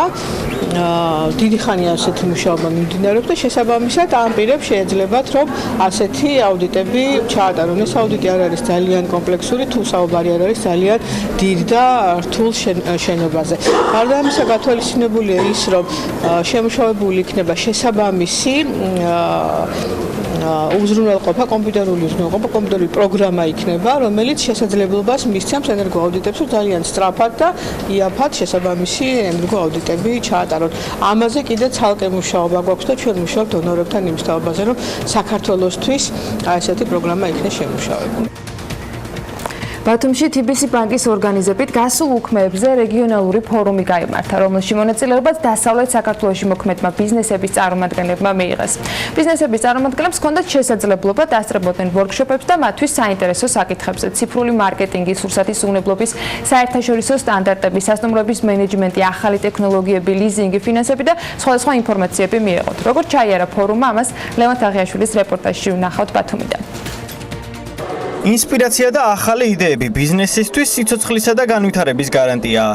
სწორედ ამიტომ TBC ბანკი ისტორიაში ერთ-ერთ ყველაზე მასშტაბურ რეგიონალური ბიზნეს ფორუმების ციკლს იწყებს, რომლის პირველი ლოკაციაც 7 ივლის ზღვისპირა ქალაქი ბათუმი იყო. TBC ბანკი ძალიან დიდი ხანია აკეთებს სხვადასხვა ტიპის აქტივობას ბიზნესების მხარდასაჭერად. 2013 წლიდან გვაქვს სპეციალური ბიზნესის მხარდაჭერის პროგრამა და ეს არის ჩვენი ერთ-ერთი ახალი ფორმატი ბიზნესებთან ურთიერთობის და ბიზნესების მხარდასაჭერად გამართული აქტივობების. ეს არ არის მხოლოდ რეგიონალური ფორმატი, ეს არის ახალი ფორმატი უბრალოდ, რომელიც დავსტარტეთ, დავიწყეთ ბათუმში, აუცილებლად გაგრძელდება.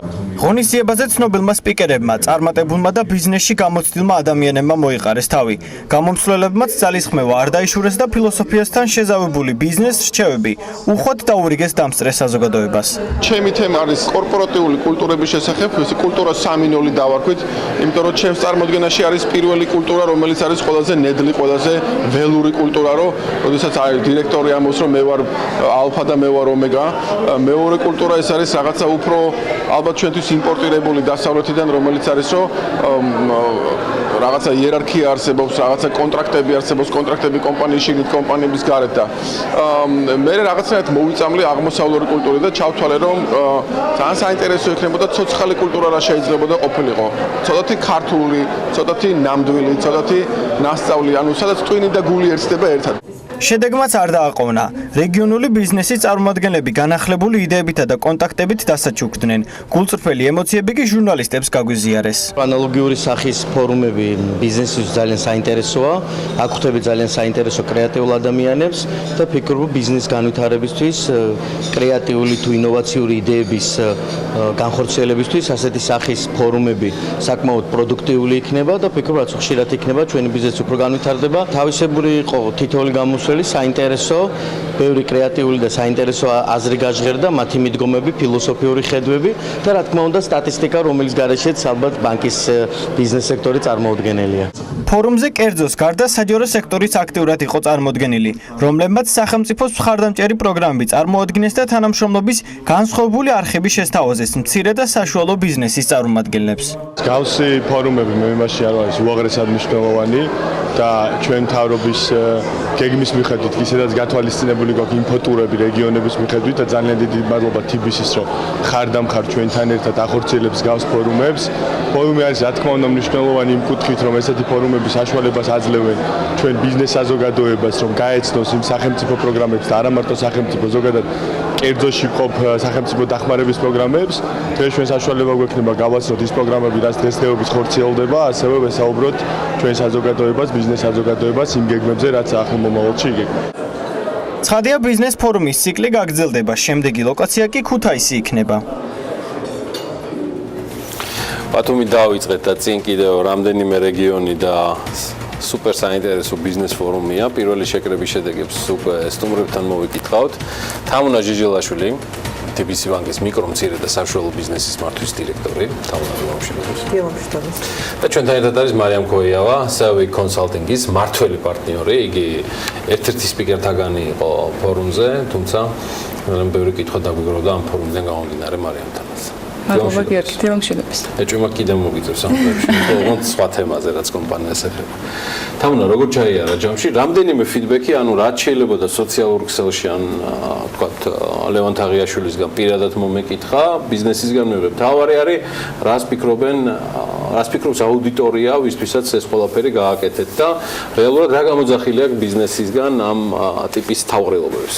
დიახ, მოგესალმებით, მივესალმებით ჩვენ მაყურებელს. ზოგადად ჩვენ მოლოდინს გადააჭარბა იმ შედეგმა, რაც მივიღეთ. ანუ დაგვხვდა საოცრად მოტივირებული, დაინტერესებული აუდიტორია, რომელსაც აინტერესებდა თავის მიმართულებით რა ხდებოდა ინდუსტრიაში.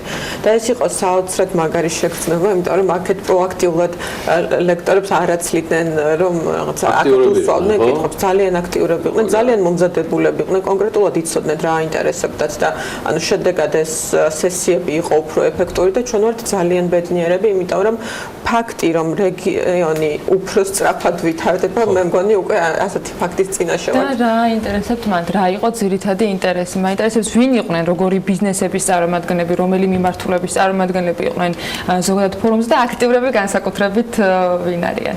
ზოგადად იყო ყველა სექტორიდან წარმომადგენელი, ყავდა 200-ზე მეტი ბიზნესის წარმომადგენელი და ეს საკმაოდ დიდი ციფრია ბათუმისთვის. აქტიურობდა, რა თქმა უნდა, ყველაზე მეტად ტურიზმი, ანუ სასტუმროების მიმართულება იყო ყველაზე აქტიური, იმიტომ რომ მათ ახლა სეზონი აქვთ და უნდათ რომ ეს სეზონი მაქსიმალურად კარგად ჩაატარონ. და ზოგადად სხვაებიც, რა თქმა უნდა, არის ძალიან საინტერესო წარმოებები. და საერთოდ საინტერესო გადანაწილება. უფრო საინტერესო მარკეტინგული მიმართულებები თუ აი ისეთი სფეროები, რომელიც შეიძლება უბრალოდ სტუმრის გადმოსახედიდან საერთოდ არ იყოს გათვალისწინებული. რა ჩვენ როგორც გამომსვლელი რა რის მიმართ გრძნობდი უფრო მეტად ინტერესს და კითხვებს. პირველ რიგში მოგესალმებით კიდევ ერთხელ. ჩემი აზრით, ესე კონკრეტულად ვერ გამოვკვეთავ, რომელი მიმართულებით უფრო იყვნენ დაინტერესებულები, იმიტომ რომ აქტიურობა იყო ყველა მიმართულებაზე ძალიან მაღალი. აქვე აღნიშნავ, რომ მიმართულებები იყო ძალიან საინტერესოდ შერჩეული, იმიტომ რომ ეს იყო ორ მხრივ შეგვიძლია შევხედოთ, იყო რა ხელშეწყობის პროგრამები არსებობს, როგორც ბანკის, ასევე საჯარო სექტორის მხრიდან და ასევე რა შეიძლება გაკეთდეს კომპანიაში იმისთვის, რომ აი ეს პროგრამები, რაც არის დღეს უფრო ეფექტურად და მაქსიმალურად გამოვიყენოთ. შესაბამისად, ანუ ინტერესი თავისთავად მოზიდვაც გვინდა, რომ კარგი პროგრამის ქვეშ მოხვდეთ და შემდეგ ეფექტურად გამოვიყენოთ. აქვე აღნიშნავ, რომ თვითონ ფორმატიც იყო ისეთი, რომ მაქსიმალურად ინტერაქტიული იყო, ჩართულობა იყო მაღალი და ჩემთან არაერთხელ მოსულან შესვენების დროს და უკითხავთ, აი ორი ვორქშოპი ერთდროულად რო იწყება, როგორ გააკეთონ ისე, რომ ერთდროულად მოხდნენ ორივეზე. აი ესეც მე მეკითხა, მართალია ეს არ იყო ერთდღიანი რამდენიმე საათიანი და მთელი 2 დღე მიეძღვნა ფაქტობრივად აი ამ მოსამზადებელ პროცესს და შემდეგ უკვე შეხვედრებს. ერთი შეხვედრა, ერთი კონტაქტი იგივე მენტორებთან, ლექტორებთან რამდენად საკმარისია და რეალურად რა შედეგის წაღება არის შესაძლებელი ასეთი ფორუმების და ასეთი შეხვედრების შემდეგ. აი ბათუმის გამოცდილებიდან მათ თუ გაგიზიარეს და თქვენი შთაბეჭდილებით რა იყო შედეგი მათთვის ამ კონკრეტული შეხვედრებიდან? ჩემი აზრით შედეგი იყო ძალიან დიდი, იმიტომ რომ ერთი გაიგეს რა სიახლეები არის და ანუ უკვე შეუძლიათ დაგეგმონ და ეს ყველაფერი თავიანთ ყოველდღიურობაში გამოიყენონ და მეორე გაიგეს რა აკლიათ და კონკრეტული სამოქმედო გზები აქვთ, როგორ უნდა შეავსონ ესე რომ ვთქვათ ეს დეფიციტი, ეს იქნება ცოდნა, ეს იქნება რესურსი თუ ასე შემდეგ. ეს თვითონ მაგათი ესე რომ ვთქვათ ფიდბექი არის დამსწრეების და ჩემი აზრით პრინციპში ეს პირველი ფორუმი ეს არის ინიცირება და ეს უნდა იყოს საწყისი წერტილი და არა ერთჯერადი ხასიათის. აუცილებლად რეგიონს ჭირდება განმეორებითი სხვადასხვა ტიპის ღონისძიებები, პირობითად იგივე შეიძლება ტრეინინგებიც გაკეთდეს მომავალში, შეიძლება უფრო ვიწრო სეგმენტთან მოხდეს შეხვედრები, ანუ მუშაობა ამას შემდგომ პერიოდებში აუცილებლად ჭირდება, მაგრამ კარგი არის ის, რომ აი თამუნას დავეთანხმები 100%-ით, რომ ჩემს მოლოდინსაც გადააჭარბა ფორუმმა ყველა ესე ვთქვათ ყოველდღიურ. ნებისმიერმა ბიზნეს გაერთიანების ტიპის ორგანიზაციამ და TBC ახლა არ არის TBC სხვა ტიპის ორგანიზაცია, იცის რომ თავარი გამოწვევა ამ ტიპის შეხვედრებზე არის არა მხოლოდ შეკრება, სწორი ადამიანების შეკრება. ალბათ ეს იყო ჩემი აზრით განსაზღვრელი იმ წარმატებისა, მაგრამ მნიშვნელოვანია რამდენიმე ადგილობრივ ბიზნესმენებს მოვკარი თვალი კადრებში, მათ შორის შავმასალაშიც. იქნება თუ არა ეს ხაზი, ანუ რეგიონში, სადაც თქვენ ჩახვალთ, რამდენად იაქტიურებენ ადგილზე ისე, როგორც მაგალითად ირაკლი თავართხილაძე აქტიურობდა წერანო, რომელმაც კომენტარიც გააკეთა ამ საკითხზე, ანუ რამდენად იქნებიან პროაქტიულები ადგილობრივი, რეგიონალური ბიზნესმენები, რომლებიც უყურებენ, თქვათ, არ ვიცი, ხა იქ უამრავი სხვადასხვა ბიზნესმენი იყო დაწყებული, თქვენი ნიკა ქურდიანიდან დამთავრებული მაგივე მარიამი და სხვები, ანუ ეს მაგალითი უნდა იყოს გადამდები, მაგრამ ადგილზე თუ არის აქტიურეს არ გამოაქვს. ეს იგრძნობოდა თან. დიახ, ანუ საკმაოდ ისეთი აქტიური ჩართულობა იყო, როგორც ადგილობრივი მეწარმეების მხრიდან ისე იყვნენ იქ ადგილობრივი ბიზნეს გაერთიანებების წარმომადგენლები, დიახ. და ჩვენის მხრივ რაც შეიძლება დავამატოთ, აი მარიამ აღნიშნა, რომ დააიდენტიფიციროს, რომ სად სჭირდებათ განვითარება. ჩვენ რასაც ვიღებთ პასუხისგებლობას ჩვენ ნაწილში არის, რომ ბათუმს უფრო ინტენსიური ტრენინგების პროგრამით დაუბრუნდებით აუცილებლად ამ ზაფხულში. კი, ამის საჭიროება დავინახეთ რა თემები აინტერესებთ, დავინახეთ სად აქვთ ბევრი კითხვა და სწორედ ამიტომ უკვე ბათუმზე მორგებული სპეციალურად მათთვის შექმნილი ტრენინგების პროგრამით დაუბრუნდებით ბათუმში. შემდეგი წერტილი გვაქვს ქუთაისი, რა თქმა უნდა ეს გაგრძელდება და რა თქმა უნდა ჩვენთვის ძალიან მნიშვნელოვანია რომ რეგიონებში უფრო მეტად მივაწვინოთ. აი დღეს გაქვთ უკვე გამოხმაურება ბათუმისგან პირადი შთაბეჭდილებები ადგილზე ნანახი. ქუთაისისთვის რა თემებს არჩევთ? ზოგადად რეგიონების მიხედვით წაღანაც ვიკითხე, როგორ არჩევთ? წინასწარ გამოკითხვა ტარდება თუ არა და ამ პირველი ეტაპის შემდეგ გამოცდილებით, აი ქუთაისისთვის რას გაითვალისწინებთ, მაგალითად რა შეიძლება იყოს თუნდაც იგივე ვორქშოპების დაგეგმისას და კითხვა-პასუხის რეჟიმის დროის განაწილებისას უფრო თქვათ ქუთაისში განსხვავებული. რა თქმა უნდა სპეციფიკა არის ცოტა განსხვავებული. ჩვენ ვიცით რა მოთხოვნებია იქიდან გამომდინარე, რომ ჩვენი ტრენინგების პროგრამა, რომელიც 2013 წლიდან ტარდება და რომელიც რეგიონებშიც ასევე განუწყვეტლად ტარდება, გვაძლევს უკავშირს რა მიმართულება აინტერესებს კონკრეტულ რეგიონს. შესაბამისად, ქუთაისი იქნება ოდნავ განსხვავებული, ვერ ვიტყვი რომ რადიკალურად, მაგრამ ოდნავ, მაგრამ თავარი გაკვეთილი რაც აქედან მივიღეთ, გთხოვეს რომ ცოტა უფრო მეტი პრაქტიკულ რაღაცებს დაუთმოთ და ნაკლებ ზოგად მიმოხილვასო და ამას რა თქმა უნდა გავითვალისწინებთ და შემდეგ ფორუმში უკვე უფრო მეტი დრო დაეთმობა ესეთი ტიპის ვორქშოპებს, იმიტომ რომ დრო არ ეყოთ. ამ ფორუმს გავწდები და ზოგადად ამ გეგმას გავწდები, მაგრამ უფრო მეტი კიდევ უფრო მეტად უნდათ კონკრეტიკაში და დეტალიზაციაში ჩასვლა, რასაც ეს ფორმატი არ იძლეოდა საშუალებას, მაგრამ ჩვენი ტრენინგებით უკვე რომ დაბრუნდებით, რა თქმა უნდა. მე მაქვს ეს თემა, სანამ გაგაცილებ ქუთაისთან დაკავშირებით. მე კითხვა არ მაქვს, მე თემა მაქვს, შენ კითხვა. მე ვეცდები რომ თქვენი გამოცდილება ამ შემთხვევაში ინფორმაცია და აქციო რა შეიცვალა თქვენ ამდენი წლიანი გამოცდილებით რეგიონების მიხედვით გაჩნდა თუ არა ახალი თემები და ახალი ინტერესები ანუ ახალი პროფილის ბიზნესები აი ამ პერიოდის განმავლობაში მე შემიძლია ინტერესებზე ვისაუბრო. იმიტომ რომ ბოლო 3 წელი აქტიურად ვატარებთ ან ჩემი კომპანიიდან ის იქნება ტრეინინგები თუ სხვადასხვა სახის აქტივობები ბათუმში და ყოველ წელს ვხედავ ძალიან დიდ პროგრესს, რაც ძალიან მახარებს. პრინციპში პირველ წელს დასწრებაც შედარებით ისეთი იყო, ნაკლები იყო, პასიურები იყვნენ მსმენელები, ნაკლები იყო კი მომზადებაც შედარებით ისეთი იყო. ორგანიზებულია სწორად. კი ბატონო. რასაც დღეს ვხედავ რაც ფორუმზე იყო, ეს არის აბსოლუტურად სხვა აუდიტორია, იმ კუთხით, რომ ეძებენ, ანუ ეს მაძიებლური ნიშან-თვისებები გამოიკვეთება, რაც ჩემი აზრით ბიზნესისთვის არის ძალიან მნიშვნელოვანი. იმიტომ რომ საერთაშორისო ბუღალტრიული სტანდარტების თემა წარადგინა, ხო? კი. და რა იყო ინტერესი, ხო? ინტერესიც იყო, შესვენებებზეც მოდიოდნენ, მეკითხებოდნენ. პრინციპში ყველას დღეს აინტერესებს ეს ვადები, რა სირთულეებთან არის დაკავშირებული და კარგი არის ის, რომ თვითონ ასე ვთქვათ, ცნობადობა ამ სტანდარტის და ამ რეფორმის არანაკლებია ვიდრე თბილისში. აი ეს არის მთავარი იმ კუთხით, რომ კომპანიებმა დროულად დაგეგმონ ანუ ეს გადასვლის პროცესი. ქუთაისთან დაკავშირებით ხო არაფერი ბათუმს და ქუთაისს შორის შევეცადე ახლა თამონას როგორც მე და ხარობდი რომ აი როგორ ხდება რეალურად რა შეიძლება დააკავშიროს ბათუმი და ქუთაისი წამოვალ ჩემთან დავრჩები იქ სახლში და რაღაცა პატარა ესესავით უნდა წავიკითხო ქუთაისზე როგორც საზღვაო ქალაქზე ძალიან ინტერესებია. ბათუმიდან გავიარე, ერთ-ერთი პარლამენტარი მაგრა დაწვებოდა ამ თემას და რაღაცა იქნება, მაგრამ მეჭვი მაქვს რომ ქუთაისში ის რა მოლოდინიც იყო ბათუმიდან გამომდინარე, უბრალოდ ოდნავ გავაგრძელებ წეღან თამონამ რაც ბრძანა, ამ ბიზნესებს ყველას აქვს ერთმანეთთან კავშირი და ურთიერთობა.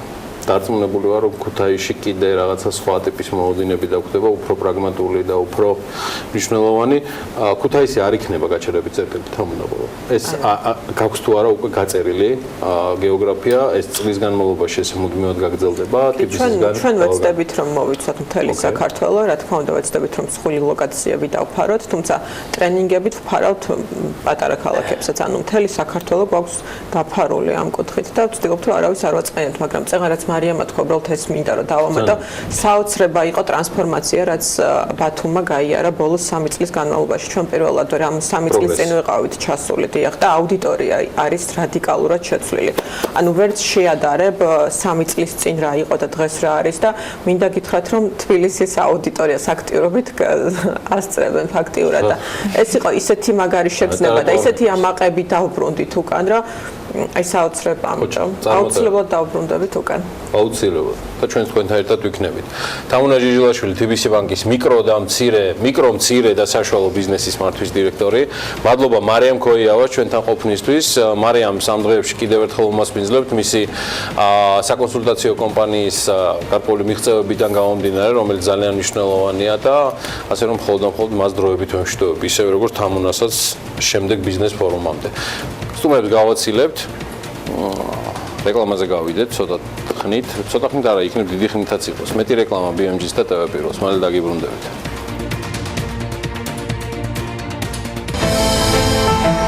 ამინდის პროგნოზის სპონსორია SEU დეველოპმენტი.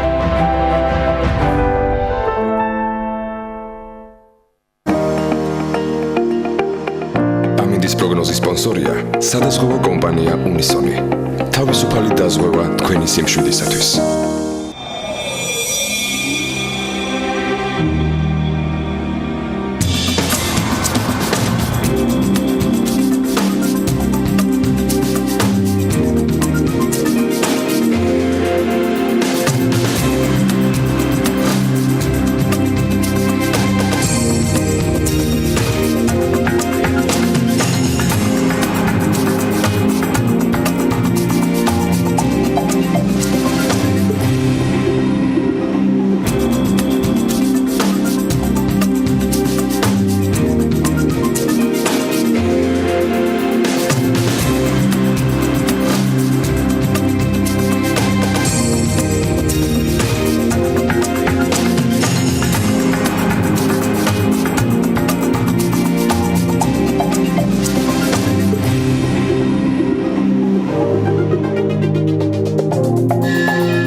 ამინდის პროგნოზის სპონსორია SEU დეველოპმენტი.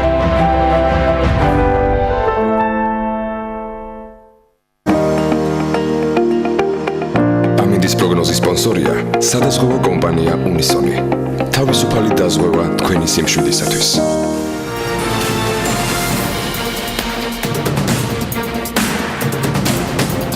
გასულ უქმეებზე ყვარელში ევროკავშირის ორგანიზებით მედიისთვისაც, მათ შორის საგანგებო შეხვედრა გაიმართა, რომელზეც დასწრების პრივილეგია და შესაძლებლობა მეც და ანასაც ჰქონდა და ფაქტობრივად ყველა შესაბამისი სამინისტროს თუ პროგრამის ხელმძღვანელთა მხრიდან ბოლო 5 წლის განმავლობაში განხორციელებული პროექტების შედეგები და ერთგვარი კომპაქტური პრეზენტაცია მოვისმინეთ.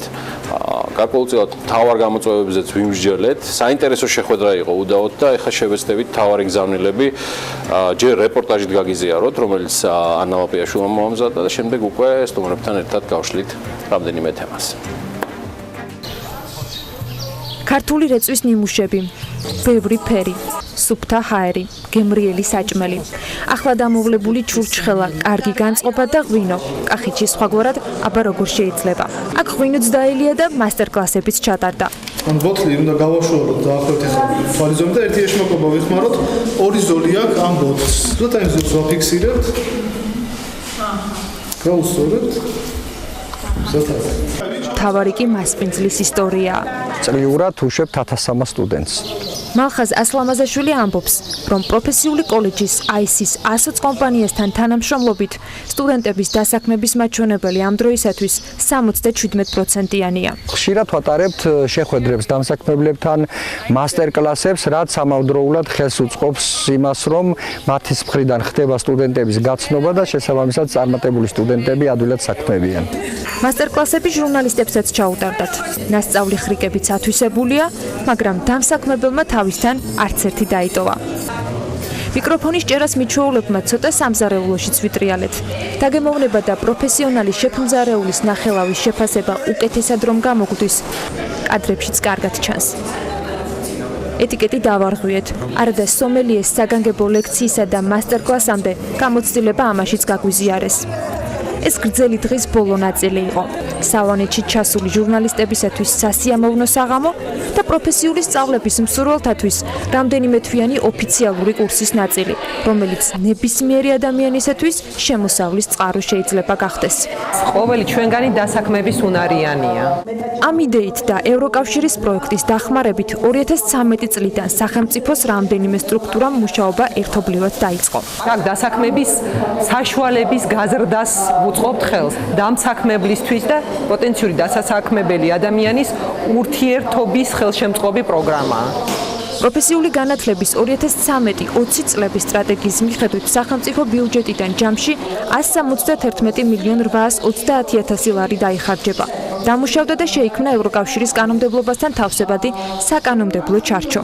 გაიწერა სტრატეგია და ათვისება ეტაპობრივად დაიწყო. გავაკეთეთ სრულად ახლებული ფორმატი, ელექტრონული ფორმატი ამ სამოქმედო გეგმის, სადაც სხვადასხვა უწყებები, რომლებიც პასუხისმგებლები იყვნენ სტრატეგიისა და სამოქმედო გეგმის შესრულებაზე, ასახავდნენ ინფორმაციას. 2014 წლიდან დღემდე პროფესიული საგანმანათლებლო პროგრამით 35471 ადამიანი გადამზადდა. რეფორმების განხორციელების მიზნით შემუშავდა არაერთი დოკუმენტი და განისაზღვრა შესაბამისი სერვისები.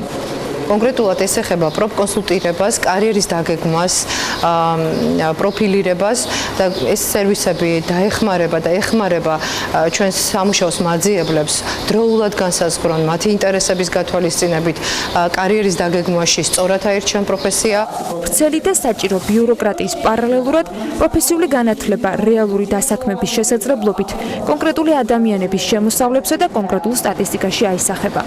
შეზღუდული შესაძლებლობის მქონე პირებისათვის 24 თვიანი პროგრამის მონაწილეებიდან დასაქმებულთა რაოდენობა 191 ბენეფიციარია.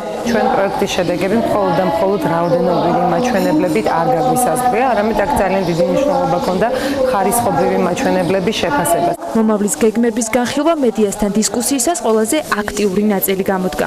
წინ კიდევ ბევრი გამოწვევა და მაინც მსმენელებიც და მომხსენებლებიც ყველა თანხმდება, რომ ყოველი ჩვენგანი დასაქმების უნარიანია. პროფესიული განათლება ერთ-ერთი მთავარი მიმართულებაა ყველა მონაცემის ერთ სიუჟეტში ჩატევა რამდენად გამოგვივიდა არ ვიცი, მაგრამ ერთგვარად ამ ინფორმაციის შევსებას უკვე სტუმრებთან ერთად შევეცდებით. მოდი ჯერ დავიწყოთ პროფესიული განათლების განმარტებით, რომელიც არის იგივე სახელობო განათლება და რომლის დახმარებითაც ადამიანები დამხმარე სამუშაოების შესასრულებლად ემზადებიან. მოკლედ მასპინძლობთ სტუმრებს ნინო ყოჩიშვილი, ევროკავშირის პროექტის მენეჯერი და ირინა წეროძე, საქართველოს განათლებისა და მეცნიერების სამინისტროს პროფესიული განათლების დეპარტამენტის უფროსი არიან ჩვენთან სტუდიაში. მოგესალმებით. მადლობა სტუდიაში სტუმრობისათვის. მიუხედავად იმისა, რომ რამდენიმე საათი დაუთმეთ საუბარს ყვარელში სტუმრობისას, ამ თემაზე შევეცადოთ, რომ მოკლედ ჩავატიოთ ეს ყველაფერი. ტყუილად არ განმიმარტია, რას ნიშნავს პროფესიული დასაქმება. რამდენად გვესმის დღეს რეალურად, რამდენად დაინახა ევროკავშირმა საჭიროა, როდესაც ჯერ კიდევ წლების წინ დაიწყო ამ პროექტზე მუშაობა და ბევრი მიმართულებით ჭირდება მუშაობა. ეს არის ბაზრის მოკვლევა, კონკრეტული საკანონმდებლო ბაზის შემუშავება, ჩარჩო ხელშეკრულების გაფორმება, ასე შემდეგ და რა თქმა უნდა სასწავლებლები და ადამიანები. მთავარი გამოწვევა რა იყო ამ დროისათვის და დღეს რა შედეგი გვაქვს? ძალიან დიდი მადლობა ასეთი საინტერესო შეკითხვისთვის. მართლაც პირველი წელი არ არის, რაც ევროკავშირი ძალიან ინტენსიურად თანამშრომლობს საქართველოსთან როგორც პარტნიორთან პროფესიული განათლების რეფორმის განხორციელების კუთხით. ჩვენ 10 წლის წინ დავიწყეთ მხარდაჭერა ძალიან ინტენსიური, ხოლო ბოლო 5 წლის განმავლობაში უკვე პროფესიული განათლების დასაქმებასთან, დასაქმების სერვისებთან კავშირის ურთიერთკავშირის დამყარებაში ვეხმარებით ქვეყანას. რატომ? პროფესიული განათლება, როგორც თქვენ ბრძანეთ, არის სახელობო. იძენ პროფესიას, ხელობას, რომელიც შეიძლება როგორც დამსაქმებელს შესთავაზო, ასევე შენ თვითონ გამოიყენო შენ საკუთარ ოჯახში, იქნება ეს სოფლად თუ ქალაქში და რა თქმა უნდა, ამან შემოსავლებზე დადებითად უნდა იმოქმედოს. არ აქვს არც ასაკი, არც შეზღუდვები, თავარია იპოვო ის ძლიერი მხარეები, რომელიც შეიძლება განავითარო შენში და შესაბამისი პროფესია შეარჩიო. ერთი მხარე არის კონკრეტული არჩევანი და მეორე რაც ამ წლების განმავლობაში არჩევანის მრავალფეროვნებამ განაპირობა. პროფესიებიც უფრო მეტი არსებობს და სასწავლებლების მიხედვით კიდევ უფრო დიფერენცირებულია. ამ მიმართულებით იყო ბევრი სამუშაო ჩატარებული. ეკონომიკის სამინისტრომ გააკეთა მოკვლევა ბაზრის. ჯანდაცვის სამინისტრომ შექმნა გარკვეული ბაზა, რომლითაც ადამიანებს ინფორმაციის გაცვლა გამოსვლა შეუძლიათ და კონკრეტულ თქო ვაკანსიებთან დაკავშირებით ინფორმაციის მიღება. განათლების სამინისტროს სამუშაო მდგომარეობდა იმაში, რომ შესაბამისი პროგრამები შეექმნა. ინტერესი როგორი არის პირველ რიგში ადამიანების ეს მაინტერესებს და მეორე მხრივ ამ დროის განმავლობაში რა შეემატა პროფესიული სასწავლებლების რაოდენობა მონაცემებს თუ ჩავხედავთ, კერძოების უფრო მეტია ვიდრე სახელმწიფოების. ეს შეიძლება პლუსათაც ჩავთვალოთ, იმიტომ რომ რეალურად კერძო სექტორი არის დამსაქმებელი და მათი ინტერესი კონკრეტული მიმართულებით თუ არსებობს, ესე იგი სასწავლებელსაც უფრო მეტი მნიშვნელობა ექნება. რა შედეგი გვაქვს თქვენი სამინისტროს მუშაობის ამ პერიოდის შემდეგ? შევეცდები ძალიან მოკლედ გიპასუხოთ რამოდენიმე ესეთ კომპლექსურ კითხვაზე. პირველ რიგში მინდა დავამატოთ თქვენს განმარტებას პროფესიული განათლების შესახებ, რომ ეს არის ადამიანის ნებისმიერ ასაკში პრაქტიკული უნარების განვითარების ერთ-ერთი საუკეთესო საშუალება. როგორც მოგეხსენებათ, პრაქტიკული უნარების განვითარება არის საფუძველი იმისა, რომ ადამიანი დასაქმდეს ნებისმიერ ასაკში და ის დასაქმდეს იყოს კონკურენტუნარიანი შრომის ბაზარზე. რაც შეეხება მოთხოვნას და რა შეიცვალა ზოგადად სისტემაში, ძალიან მნიშვნელოვანი სიახლეებია, რაც ეხება და მოსახლეობისთვის რაც არის ძალიან მნიშვნელოვანი და საინტერესო, ეს ეხება ახალ სერვისებს, ხომ, საგანმანათლებლო სერვისებს. ანუ რას თავაზობს დღეს სახელმწიფო ადამიანებს, რომლებიც ვთქვათ 15 წლის შემდეგ ეს გახლავთ ასე ვთქვათ საბაზო განათლების მქონე ატესტატის მქონე ადამიანს შეუძლია უკვე ჩააბაროს პროფესიულ პროგრამაზე და მთელი ცხოვრების მანძილზე სწავლის პრინციპი არის უზრუნველყოფილი, ნებისმიერ ასაკში მას შეუძლია შეიძინოს ან ახალი პროფესია, ან უბრალოდ გაიუმჯობესოს მისი უნარ-ჩვევები. რაც შეეხება სერვისებს, ანუ ჩვენი მთავარი ამოცანა, განათლების სამინისტროს ამოცანა იყო ეს ორი სისტემა, ანუ განათლების პროფესიული განათლების სისტემა, როგორც მიმწოდებელი და მოთხოვნა ბაზარზე, კვალიფიციურ კადრებზე დაკავშირებულიყო ერთმანეთთან. ეს ამ კავშირის უზრუნველყოფა არის ძალიან მნიშვნელოვანი ყველა ეტაპზე, როგორც განათლების ჩამოყალიბების ეტაპზე, ასევე მისი მიწოდების პროცესში. სწორედ ამაში უპრეცედენტო დახმარება იყო ევროკავშირის, როდესაც ეს ორი სექტორი, მოთხოვნა მიწოდებას შორის დისბალანსის აღმოსაფხრელად დაუკავშირდა ერთმანეთს. თუმცა რა თქმა უნდა, ჯერ კიდევ ძალიან ბევრი გამოწვევაა, იმიტომ რომ გამოწვევა მდგომარეობს იმაში, რომ კერძო და საშუალო ბიზნესის საჭიროებების დაკმაყოფილება არის ძალიან მნიშვნელოვანი იმისათვის, რომ შეიქმნას კიდევ დამატებითი სამუშაო ადგილები და ეს ამ ადგილებზე მოთხოვნა უნარებზე იყოს ის, რასაც მიაწვდის პროფესიული განათლება. დღეს ჩვენს სისტემაში არსებობს დაახლოებით 100-150-მდე პროფესია. თუმცა შეიძლება ვთქვათ, რომ ეს პროფესიები არის უფრო ტრადიციული. ჩვენ ბოლო 1 წლის განმავლობაში დავიწყეთ უკვე მომავლის პროფესიებზე ზრუნვა. ახალი უნარების, ასე ვთქვათ, მიწოდება და გამომუშავება ადამიანებისთვის, რომლებიც ჩააბარებენ პროფესიულ პროგრამებზე და ძალიან საინტერესო პროგრამები არის შეთავაზებული. ეს ტრადიციული პროფესიების, როგორც არის მაგალითად შემდუღებელი, ელექტრიკოსი და ასე შემდეგ, ამად გარდა ჩვენ ვთავაზობთ მოსახლეობას ისეთ პროფესიებს, მაგალითად, როგორც არის IT სფეროში ყველა ახალი მიმდინარეობა და მიმართულების. განათლების სამინისტროსთვის გამოწვევა არის პროფსასწავლებლების არა როგორც ცუდი სიტყვა შეიძლება იყოს ხელმოცარულთა გამოსავალი, ან უმაღლესში ვერ მოხვედრილთა, ვთქვათ, სასწავლო დაწესებულებების შემდეგ იყოს ჯაჭვი გაკეთებული სკოლის განათლების, პროფსასწავლებლის, უმაღლესი განათლების და ასე შემდეგ ამ ერთიანობის შექმნის. რა ეტაპზე ვართ ამ ნაწილში იმისათვის, რომ თუნდაც მინდა რომ მე გადავიდე საზოგადოების აღქმაზე და დამოკიდებულებაზე, რომ არ იყოს ეს რაღაცა ცალკე მდგომი, ვთქვათ, სფერო ან მიმართულება, რომელსაც ადამიანები მიმართავენ მაშინ, როცა თავიანთი პროფესიით ვერ ახერხებენ სამსახურის პოვნას. როგორც აღნიშნე, ეს არის ერთ-ერთი სერვისი, ხო? რომელიც თქვა დღეს დაკავშირებულია ჩიხთან ანუ ეს ჩიხი გულისხმობს იმას, რომ 9 კლასიდან გამოსული ბავშვი, რომელიც ჩააბარეს პროფესიულ პროგრამაზე, თუ მას შემდგომში მოუნდება ვეღარ აგრძელებს სწავლას უმაღლეს პროგრამაზე. ანუ ეს ჩიხი ახალი კანონით, რომელზეც ჩვენ სულ მუდმივად ვსაუბრობთ, იქნება აღმოფხრილი და ჩვენ გვაქვს ძალიან ამბიციური გეგმა, რომ 2019 წლის გაზაფხულისთვის ჩვენ დავასრულოთ ზოგადი განათლების ინტეგრაცია პროფესიულ პროგრამაზე. ეს ნიშნავს იმას, რომ ბავშვი, რომელიც გამოვა მე-9 კლასიდან, პროფესიის შეძენასთან ერთად მას საშუალება იქნება გავიდეს იმ სასწავლო შედეგებზე, რომელიც არის გათვალისწინებული მე-10, მე-11 და მე-12 კლასში. ანუ მის მიერ აღებული დიპლომი იქნება გათანაბრებული სრულ ზოგად განათლებასთან. რაც ნიშნავს იმას, რომ სისტემაში მოქნილობა არის უზრუნველყოფილი და ადამიანს როცა შეუძლია, როცა მას უნდა შეუძლია გააგრძელოს სწავლა და შემდგომ საფეხურებზე, განათლების შემდგომ საფეხურებზე, ან თუნდაც შეიძინოს კიდევ მეორე პროფესია, მესამე პროფესია, იმიტომ რომ შეზღუდული არ არის ეს რაოდენობა.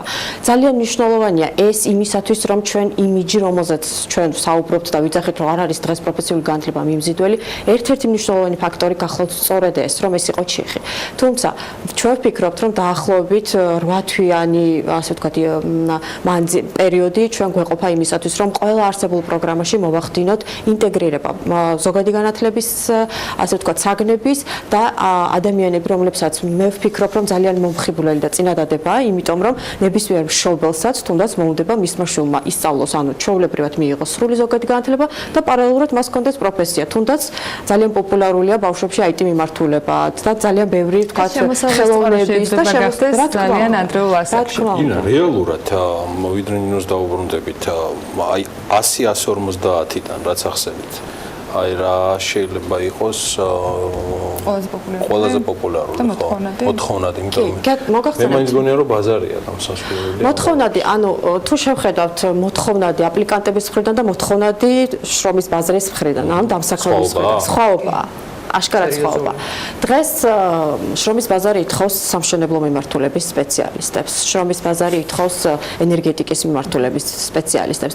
თვითდასაქმებისთვის ძალიან მნიშვნელოვანია აგრარული მიმართულება და სოფლის მეურნეობის სფერო. თუმცა თუ კი შევხედავთ ჩვენ მოთხოვნა აპლიკანტების მხრიდან, ეს გახლავთ ოფისის მენეჯერი, ბუღალტერი, თან რეგიონებში, სადაც გაჯერებულია უკვე ბაზარი ესეთი სპეციალისტებით. ამიტომ ჩვენი მთავარი ამოცანა არის საკომუნიკაციო სტრატეგიაში მოვახდინოთ კომუნიკაცია სწორედ მოთხოვნა რაზე არის იმ პროფესიებზე, რომ როდესაც ჩვენ ვიძახით, რომ ყველა ჩვენგანი დასაქმების უნარიანია, ეს ნიშნავს იმას, რომ მას, როდესაც ის შეიძენს პროფესიულ განათლებას, მას უნდა დახვდეს უკვე დამსაქმებელი მზად იმისათვის, რომ მე ძალიან თქვენი ენთუზიაზმი, მათ შორის იმ 8 თვესთან დაკავშირებით, რაც ახსენეთ, მაგრამ მაქვს ესეთი კითხვა. რაზეც სხვათა შორის ყველაშიც გქონდა საუბარი. მეორეს მხრივ, მე არ ვაკნინებ არც ერთ შემთხვევაში სამინისტროს როლს, მაგრამ სამინისტრო ხომ არ არის მარტო ამ გამოწვევაში, რასაც დეკლარირებული პრიორიტეტი ქვია განათლების სისტემის 4-იანი, ხა კიდე სხვა პუნქტიანი გვექნება და ამაში ცოტა ყველა მონაწილე უნდა იყოს ჩართული. მე კიდევ ერთხელ ვამბობ, არ ვაკნინებ განათლების სამინისტროს როლს, მაგრამ რჩევაში დავეშტილება, რომ სამინისტრო ყველა მომენტში არის მარტო. იქნება ეს პოპულარიზაცია პროფესიული მიმართულების და განათლების, იქნება, ანუ ჩვენ ვაცხადებთ რაღაცას პრიორიტეტად, კარგია, ბიუჯეტი გაორმაგდა განათლების, ძალიან მაგარია.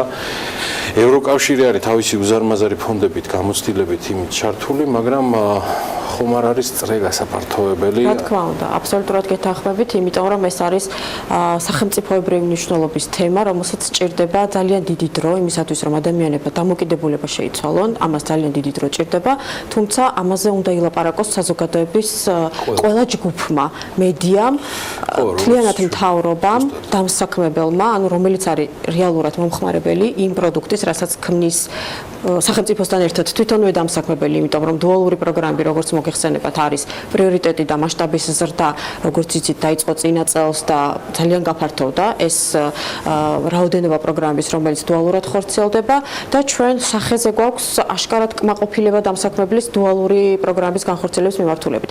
ეკონომიკის სამინისტროს მიერ ჩატარებული კვლევა, რომელიც თქვენ ახსენეთ, ძალიან საინტერესო მიგნებები არის ამ კვლევაში, მაგალითად დამსაქმებელი ასახელებს ზოგადი უნარების დეფიციტს კადრებში, იმიტომ რომ ტექნიკური უნარების შესწავლა და ასევე რეფორმის შედეგი, რომელიც ნიშნავს იმას, რომ ცოტა უფრო გაუმჯობესებული ხარისხი არის უკვე პროფესიული განათლების კურსდამთავრებულების, მაგრამ ზოგადი უნარები დღეს ევროპაც ამას ებრძვის. ზოგადი უნარები ეს არის სამეწარმეო უნარჩვევები და ეს არის ეგრეთ წოდებული digital skills. ეს არის ყველაზე დეფიციტური უნარები, ისევე როგორც ჩვენთან ეს არის ახალი ინფორმაციის აღქმა, ეს არის კრიტიკული აზროვნება, ანალიტიკური აზროვნება, ჩვენთანაც იგივე გამოიკვეთა აბსოლუტურად, იმიტომ რომ ამ უნარების შესწავლა 3 თვის განმავლობაში ტრენინგზე შეუძლებელია. ამიტომ ამ მიმართულებითაც პროფესიული განათლების რეფორმა გულისხმობს იმას, რომ პროფესიის შესწავლასთან ერთად ჩვენს პროგრამაში ინტეგრირებული არის ზოგადი მოდულები. ანუ ადამიანი, როდესაც ირიცხება პროფესიულ პროგრამაზე, ის იწყებს ჯერ კომუნიკაციის შესწავლით, მეწარმეობის შესწავლით. ანუ აი ესეთი ზოგადი ინტერპერსონალური სკილები, რასაც ქვია უნარები, ჯერ ვიწყებთ იმითი, რომ ადამიანი ჩამოყალიბდეს არა მხოლოდ შემდუღებლად, არამედ სრულფასოვან მოქალაქედ. ჩვენი იმედი ნამდვილად გქონდეს თქვენ პირადად და სამინისტროს ამ თემაში BMG-ს. განათლების ნაწილი არის ძალიან დიდი და ვერ ამოუწურავთ ვერაფრით, მაგრამ არის საკანონმდებლო მიმართულებებითაც ბევრი ევროპასთან დასახლობელი, თქვათ, პაკეტები გასაკეთებელი, ბევრ ნაწილში ჯერ განხილვების ეტაპზე ვართ. თქვენი გადმოსახედიდან თქვენ ყველა მიმართულებით იყავით პროგრამის კოორდინატორი ამ ნაწილში და ყველა ინფორმაციას ერთდროულად ფლობთ. მე რესპონდენტებსაც ვკითხე ყვარელში, რომ რამდენი სიცოცხლის უნარიანია ის პროგრამები, რომელიც დაიწყო იგივე შეზღუდული შესაძლებლობის მქონე პირებისათვის, რამდენად იყო თქვათ მომავალში თავად დამსაქმებლის მხრიდან ინტერესი, რომ კიდევ ახალი თქვათ ადამიანები დაესაქმებინა მას ამ სასწავლებლებიდან. თქვენ როგორ აღიქვავთ ამ 5 წლის შეჯამებით, თითქმის 5 წელი შეგვიძლია ვთქვათ, 5 წლის შეჯამებით ამ პროგრამების სიცოცხლის უნარიანობას და განგრძობადობას, ეფექტი რა მოგვცა მან?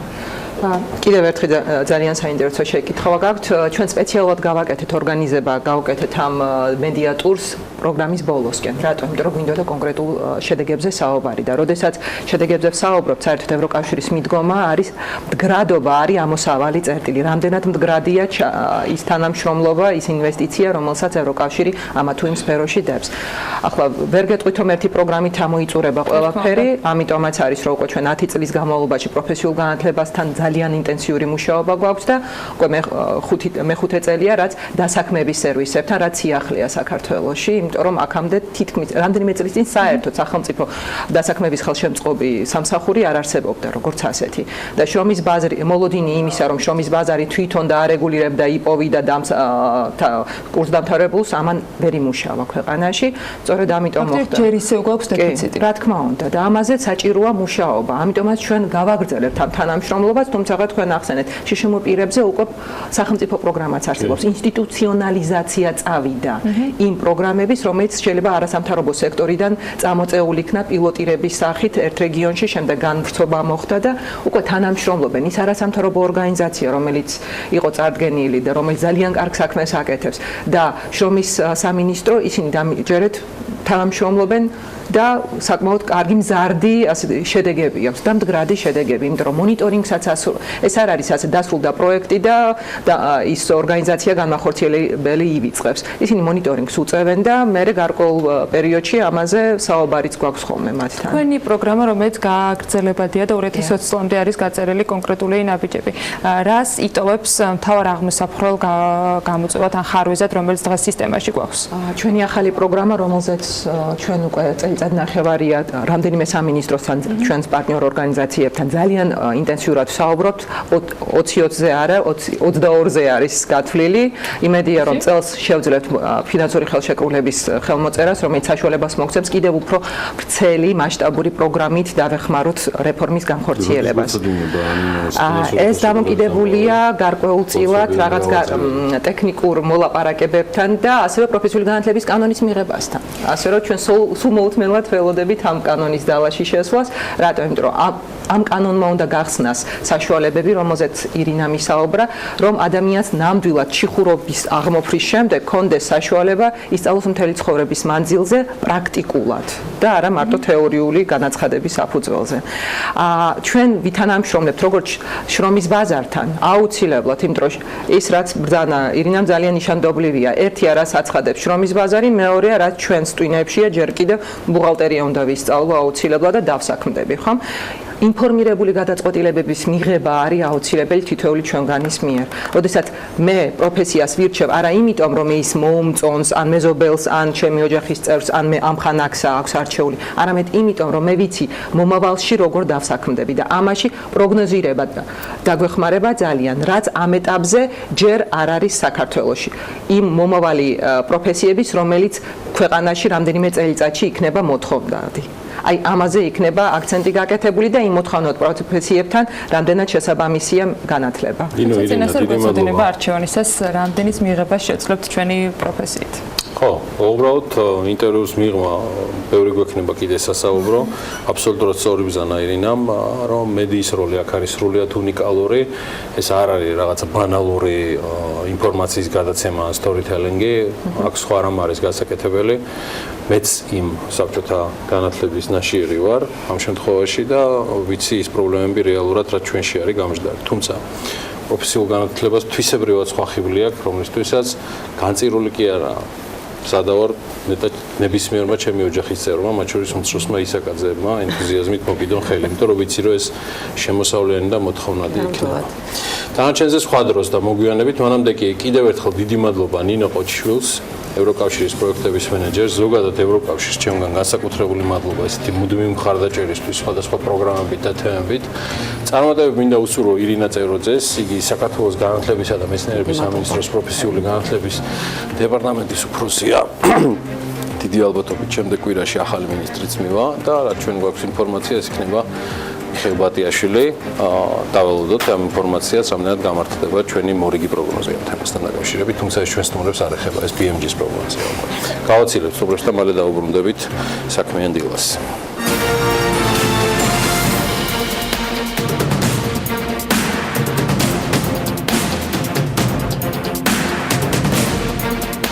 სულ ცოტა ხნის წინ განახლებული და რესტავრირებული მწერალთა სახლი ინტერიერის შევსებას დავით სარაჯიშვილის ნივთებით ცდილობს. ამისთვის მათ კერძო კოლექციიდან ბიზნესმენის ნაქონი ავეჯი უნდა გამოისყიდონ, რომელსაც კერძო კოლექციონერი ყიდის. ნინი ლონგრეშვილი დაინტერესდა თემით და სტუმრებთან ერთად გაგვაცნობს ქართული ბიზნესმენის ნაქონი ნივთების ისტორიას. დილამშვიდობის ანა, მივესალმები ჩვენ მაყურებელსაც. კარადა, მაგიდა და სკამები ავეჯი, რომელიც დავით სარაჯიშვილს ეკუთვნის, ახლა კერძო კოლექციაში და ის $20,000 იყიდება. თავისთავად ამ თანხის გადახდას მწერალთა სახლი მარტო ვერ შეძლებს, ამიტომ საჭირო თანხის მოძიებას სხვადასხვა გზით ცდილობენ და სწორედ ამიტომაც საქმიან დილას დილიდან სტუმრობენ. მწერალთა სახლის დირექტორი ნატა ლომოური და ისტორიკოსი და ასევე საქმიანი დილის ერთ-ერთი რუბრიკის ქართული ბიზნესის ისტორიების წამყვანი ემილ ავდალიანი. დილამშვიდობისა კიდევ ერთხელ და მადლობა რომ ხართ დილიდან ჩვენთან ერთად. ნატა, დავიწყოთ თქვენით. თავისთავად პირველ რიგში დავით სარაჯიშვილის აი ამ ავეჯზე გკითხავთ, რომელიც კერძო კოლექციაშია და $20,000 იყიდება. რამდენი ხანია რაც ეს ნივთები კერძო პირთან არის და ცოტა წარსულშიც რო გადავინასოთ, თქვენ გეცოდინებათ ალბათ ზოგადად საერთოდ როგორ მოხდა აი ამ ოჯახში ეს ნივთები? მე როგორც ვიცი დიდი ხანია, იმიტომ რომ ეს ხალხი, ვისთანაც დღეს იმყოფ არის ეს ავეჯი, ძახისო დიდი ხანია ჩვენ ვიცით თვითონ რომ აი სარაჯიშვილის სახლიდან მოხდა ჩვენ სახლში. არის ბევრი ოჯახები, სადაც სამწუხაროდ მიმოფანტულია დავით სარაჯიშვილის ეული ავეჯი. მოგეხსენებათ, ის იყო ერთ-ერთი ყველაზე მდიდარი შეძლებული ადამიანი და გარდა იმისა, რომ სიმდიდრე ინახებოდა მის სახლში, ყველაფერი იყო, რაც ჩვენამდეც მოაღწია, თქვათ, რაც დღემდე მწერალთა სახლში შემორჩა, განსაკუთრებული გემოვნებით შერჩეული ყველაფერი იქნება ეს იასამნისფერი მარცელის კრამიტი, გამჭვირვალე თუ ის ვილეროი ბოხის ცნობილი მოზაიკები და სხვა ავეჯი მოდერნის სტილში გაკეთებული ძირითადად. ჩვენ რამდენიმე წლის წინ, 2 წლის წინ მოვახერხეთ და შევისყიდეთ მისი სერვიზი. ძალიან მნიშვნელოვანი იყო ეს ჩვენთვის, იმიტომ რომ ეს იყო ჰავილანდ ლიმოჟის ძალიან ცნობილ ფრანგულ ქარხანაში დამზადებული უმაღლესი ხარისხის ფაიფური სერვიზი, რომელსაც ყოველ თეფშზე ამოტვიფრული არის დავით სარაჯიშვილის ინიციალები. ეს კერძო კოლექციაში იყო და მაშინ მწერალთა სახლმა რამდენი გადაიხადა? აი ამ ნივთების დასაბრუნებლად? მაშინ ჩვენ მოვახერხეთ ჩვენ თვითონ მგონი $3,000-მდე იყო თუ არ ვცდები და იმაში როდესაც ჩვენ ესეთი ჯერ ფეხზე დგებოდით საკმაოდ დიდი თანხა იყო ჩვენთვის ეს იყო 100 კაცზე სერვისი თავის დროზე და ცნობილია ხო სარაჯიშვილის სახლში გამართული ნადიმები და ეს თეთრი მოოქროვილი თეფშები რა თქმა უნდა 100 კაციანი და ეს სერვიზიც კი რამდენიმე ოჯახად არის დღესაც გაფანტული მე სხვა ოჯახიც ვიცი რომელიც ასევე ინახავს ამას და ასევე ყიდის ესედიან კი ახლა იცით რა არის მართლა ძალიან ბევრი რამეა გაფანტული და ჩვენი მიზანი არ არის წერალთა სახლის რო ეს ყველაფერი ეს არ არის ჩვენი მთავარი ფუნქცია ხო რომ ეს ყველაფერი დავიბრუნოთ და ამას ვერ გამოვეკიდებით უბრალოდ ნოემბერში ხსნით სარაჯიშვილის მემორიალურ მუზეუმს სადაც ეს ჭურჭელი რა თქმა უნდა განთავსდება ჩვენ რაღაც ნაწილი დაგხვდა კიდეც იქ სახლში ძალიან ცოტა თუმცა ესეც მიკვირს როგორ გადაურჩა ამდენ ქარტეხილს და აი რადგან გამოჩნდა ეს ავეჯი კოლექცია რომელიც ფოტოზეც კი არის აღბეჭდილი ერმაკოვის ფოტოზე და ამიტომ ეჭვის შეტანაც აი ეს მეინტერესებს მეტად რამდენად არის თუ არის შეფასებული და რამდენად ვიცით რომ ეს ნამდვილად დავით სარაჯიშვილის შეფასებული ესე ცალკე რაც ფოტოს მიხედვით არ არის ეს არის კერძო ადამიანის ფასი რომელსაც მას უღირს ადვილი არ არის ხო ალბათ იმიტომ რომ რაღაც თაობიდან თაობაში აქვთ მიღებული და ალბათ რაღაც ესეთი სერიოზული მიზეზი აქვთ რომ ყიდიან ეს არის მათი იმის ფასი რა თქმა უნდა ეს არის მემორიალური მნიშვნელობის და შეიძლება ცოტა უფრო მეტი ღირს ვიდრე სინამდვილეში რომ არ იყოს დავით სარაჯიშვილისეული იცით ამ შემთხვევაში თქვათ აი რაც ინიციალები რაც თქვათ თეფშების შემთხვევაში ისეთი ზუსტი არა იმიტომ რომ ამას არაფერი არ აქვს თქვათ ესეთი დოკუმენტი მაგრამ ფოტოს მიხედვით შეგვიძლია რომ პრინციპში და მე ვიცი რომ წერალთა სახლი აი ამ ნივთების დასაბრუნებლად ძალისხმევს არიშურებს და სხვადასხვა გზებით ცდილობს ამ თანხების მოგროვებას იმისთვის რომ წერალთა სახლს დაუბრუნდეს ეს ნივთები. საინტერესოა თქვენ თუ გქონდათ აი ამ საკითხზე მოლაპარაკება თვითონ სარაჯიშვილის კომპანიასთან. იცით რა ამ კონკრეტულ საკითხზე არ გქონია, იმიტომ რომ ჩვენ მათთან თანამშრომლობთ. რამდენიმე იუბილე, რომელსაც ჩვენ ყოველ წელს აღვნიშნავთ დავით სარაჯიშვილის დაბადების დღეზე, მათთან ერთად მათი დახმარებით გავაკეთეთ და სწორედ ის მუზეუმი, რომელიც იხსნება, მუზეუმი გაიხსნება ცნობილ აღმოსავლურ ოთახში, რომელსაც ძალიან დიდი თანხა დაჭირდა სარესტავრაციო და სწორედ პირველი თანხა საკმაოდ დიდი, არ ვიცი რამდენად შეიძლება თქვენ ეთერში ამის თქვა, 75,000 ლარი მივიღეთ სწორედ სარაჯიშვილის კომპანიისგან. იმისთვის, თუმცა ეს არ იყო და შემდეგ კიდე დაგვჭირდა სხვა კერძო კომპანიის ჩართვა, ეს არის საქართველოს ბიზნეს ასოციაცია, ჩვენი ფარველი კომპანია და ჩვენი ყველაზე დიდი დამხმარე, ისინი შემოგვეხიდნენ და ამ მათი დახმარებით ერთობლივად ხერხდება მუზეუმის გახსნა, ამიტომ ამ ეტაპზე წერალთა სახლი თავი ჯერჯერობით თავისი ვთქვით, იცით რა, ხო, აი ესე რაღაც ექსპერიმენტს ვაკეთებ. საკმაოდ ბევრი ნივთი არის კერძო კოლექციაში და ნუ როგორც ნატამაც აღნიშნა, ასევე საკმაოდ მდიდარი, ერთ-ერთი მდიდარი ადამიანი იყო დავით სარაჯიშვილი და მოგვიყევი ჩვენმა მაყურებელმა კი მართალი უკვე იცის დავით სარაჯიშვილის ისტორია, ჩვენი რუბრიკიდან ქართული ბიზნესის ისტორიები საკმაოდ საინტერესოდ ისაუბრე. მაშინ რა ქონებას ფლობდა დავით სარაჯიშვილი? აი მე ვიცი რომ ეს ძალიან ისეთი ვრცელი მაგრამ მოკლედ რომ მოგვიყვე ამ ერთ-ერთი უმდიდრესი ადამიანის შესახებ. ხო, ნუ აქ საინტერესო ის არის, რომ ეს არის ალბათ ერთადერთი ადამიანი საქართველოს იმდროინდელ ისტორიაში, რომელზეც ვიცით თუ რა დატოვა, რამდენი დატოვა და დაახლოებით შეგვიძლია გამოვთვალოთ, რომ მხოლოდ ანდერძის მიხედვით მას რამოდენიმე მილიონი მონეტი გააჩნდა და მთელი სია მაქვს იმისა თუ ვის დაუტოვა რამდენი. შეგიძლია რამდენი მოგეთხრა? მაგალითად იყო პატარა საჩუქრები, ეს 25,000-იანი საჩუქარი, მაგალითად საქართველოს საეთნოგრაფიო საზოგადოებისათვის, მაგრამ იყო ასევე 200,000 მონეტიანი საჩუქარი, მაგალითად ქირურგიული საავადმყოფოს ასაშენებლად თბილისში. რაც შეეხება წერალთა სახლს, რა დაუტოვა წერალთა სახლს, რაც გაფანტულია დღეს? არის ძალიან ბევრი სხვა მონაცემები, მაგალითად, რაც შეეხება მაგალითად დიდუბის ტაძარს უბოძა 10,000, უბოძა 171,000 სარაჯიშვილის ფირმის მუშა მოსამსახურეებისათვის, ალბათ ხელფასებს ეხება და დაზღვევებს და ასე შემდეგ. და არის მაგალითად 100,000-იანი 100,000 მონეტიანი საჩუქარიც, ეს არის თბილისის ქართული დრამატულის საზოგადოებისათვის და ბევრი სხვა რამეც პრინციპში და მაგალითად მათ შორის აღსანიშნავია 500,000 მანეთიანი საჩუქარის წერა-კითხვის გამოცვალებელი საზოგადოებისათვის. ეს რამდენია დღევანდელი ამის დაანგარიშება ძალიან რთულია, მაგრამ ჩვენ ვიცით რომ მაგალითად ნიკოლოზ დროინდელი რაღაც ოქროს მონეტა რამდენს იწონიდა და დაახლოებით დღეს რამდენს ანუ ის 500,000 მანეთი დღეს რამდენია ჩვენ იმას ეს არის ძალიან რთული გამოსახულელი, რადგან ჩვენ ვიცით რამდენი ქონდა ილია ჭავჭავაძეს სამაგიეროდ ჩვენი დაღი ჩვენ ქონდა რუბრიკა უნარიანობა განსხვავდება და შენ ვერ იტყვის თუმცა დაზუსტებით რამდენი არის, მაგრამ ფაქტია რომ ეს არის უზარმაზარი თანხა თუნდაც დღევანდელი მასშტაბებით და წერალთა სახსაც შეეხება ეს სახლი საცხოვრებელი სახლი იყო მათი ხო და ეს სახლი დაუტოვა მეუღლეს ეს დანამდვილებით ვიცით და მეუღლის გარდაცვალების შემდეგ გაიყიდა სამწუხაროდ გაიყიდა შესაძლოა აი ფორაკეშოს გაყიდვის აი ამ ამბების შემდეგ შესაძლოა რადგან მთელი სახლი გაიყიდა იმიტომ რომ სხვა ოჯახი კიდე სადაც თქვა იყიდება ის ჭაღი რომელიც აი ამ გარნიტურს ამშვენებდა და ის ცალკე იყიდება და ნუ არ ვიცი ჯერ ამაზე ლაპარაკი არ არის იმ ქალბატონმა მითხრა რომ ეს ფორაქიშვილების დროიდან არის ჩვენ ოჯახში ანუ ალბათ რახან მთელი სახლი გაიყიდა მაგ დროიდან დაიწყო და ნუ მერე სამწუხაროდ ემილ რამის დამატება ხარ გინდა საერთოდ ხო იმას დავამატებდი რომ ალბათ ეს მთელი ისტორია დაიწყებოდა 21 წლიდან როდესაც სულ რაღაც რამოდენიმე წლის ქონდა ნაყიდი აკაკი ხოშტარიას ეს სახლი და აი მეერე დაიწყებოდა უკვე კომუნისტების დროს.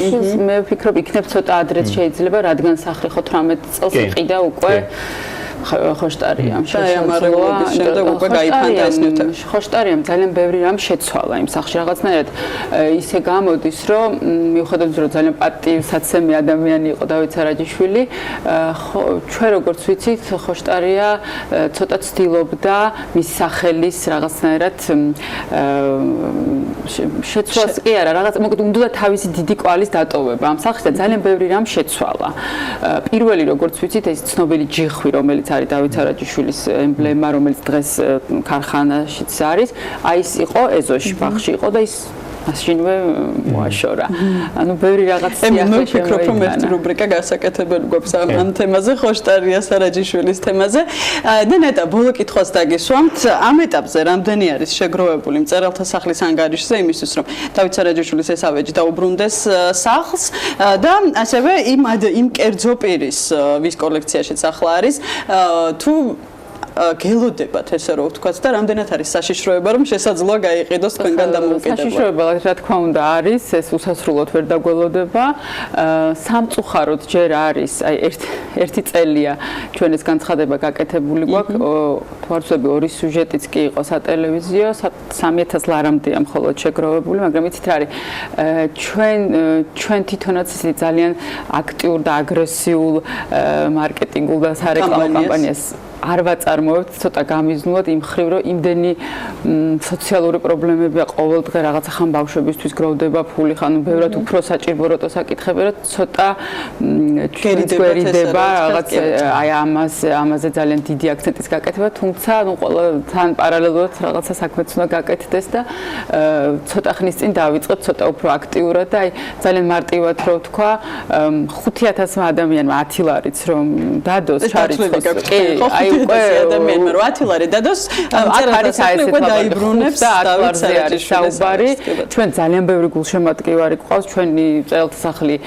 ჩვენი დარბაზი სავსეა დღეში ორჯერ ხანდახან ღონისძიებები ჩვენ ლიტერატურული ფესტივალები გამოფენები ძალიან ბევრი ადამიანი გულშემატკივრობს უბრალოდ მაგათ ყურამდე რაღაცნაირად უნდა მივიტანოთ და აი ამაში ჩვენც ერთ-ერთი წვლილი მიგვიწვეს ასე რომ ვთქვათ საქმიანელს მადლობა გადაცემაში სტუმრობისთვის უпростоრეთ Facebook გვერდზე და წერალთა სახლის გვერდზე დევს ეს ყველანაირი ინფორმაცია ძალიან მარტივად შეიძლება ინტერნეტ ბანკინგით გადარიცხო. კი ბატონო, საქმიანი დილას ნატალომოური, წერალთა სახლის დირექტორი და ემილ ავდალიანი, ისტორიკოსი და საქმიანი დილის ერთ-ერთი რუბრიკა ქართული ბიზნესის ისტორიების წამყვანი სტუმრობდნენ, საუბრობდით დავით სარაჯიშვილის ავეჯზე, რომელიც $20,000 იყიდება და ის ჯერჯერობით კერძო კოლექციაშია და თუ 5000 ადამიანი საქართველოს მოქალაქე 10 ლარს მაინც ჩარიცხავს იმ ანგარიშის ნომერზე, რომელიც წერალთა სახლის Facebook გვერდზე არის გამოქვეყნებული, ჩვენ შევძლებთ რომ წერალთა სახლს დაუბრუნდოთ დავით სარაჯიშვილის ავეჯი.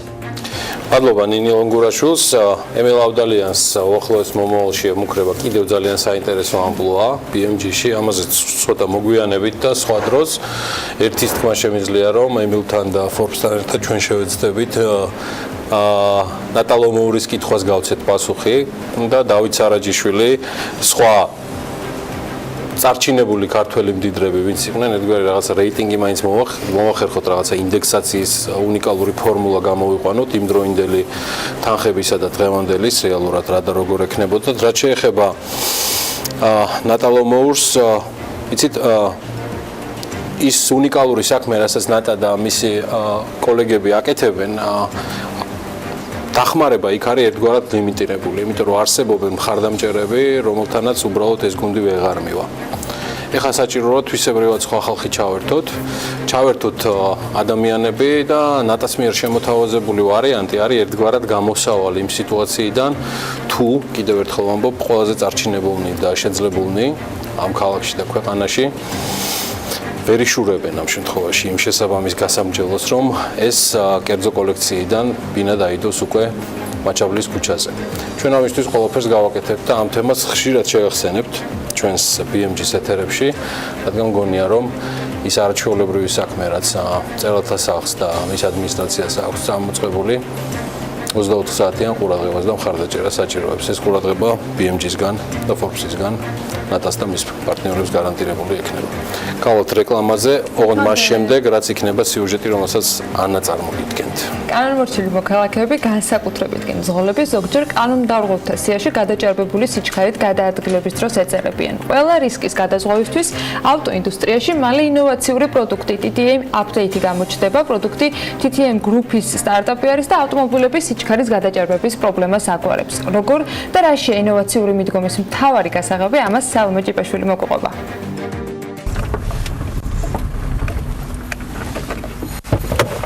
სიჩქარის გადაჭარბებით გამოწვეული ავტოსაგზაო შემთხვევა ყოველდღიურ მოვლენად იქცა. რიცხვები საგანგაშოა. ყველა ერთხმად თანხმდება, რომ უნდა მოხდეს ეფექტური ღონისძიებების გატარება, იმისთვის რომ მართოთ სიჩქარე. ამ დროისთვის კი შედეგი ერთია. სიჩქარის გადაჭარბებით გამოწვეული ავტოსაგზაო შემთხვევა ხშირ შემთხვევაში ფატალურად, უკეთეს შემთხვევაში კი ავტომობილის დასაფლავებით მთავრდება. შემცირდეს სიჩქარის ლიმიტი, მოხდეს გზების რეაბილიტაცია უსაფრთხოების ელემენტების გათვალისწინებით. საზოგადოებაში საგზაო უსაფრთხოების კულტურის ამაღლების მიზნით განხორციელდეს საგანმანათლებლო ღონისძიებები და კამპანიები. TTM გრუპი აღმოჩნდა იმ ინოვაციური პროექტის ავტორი, რომელიც პრობლემის მოგვარებას რეალურს ხდის.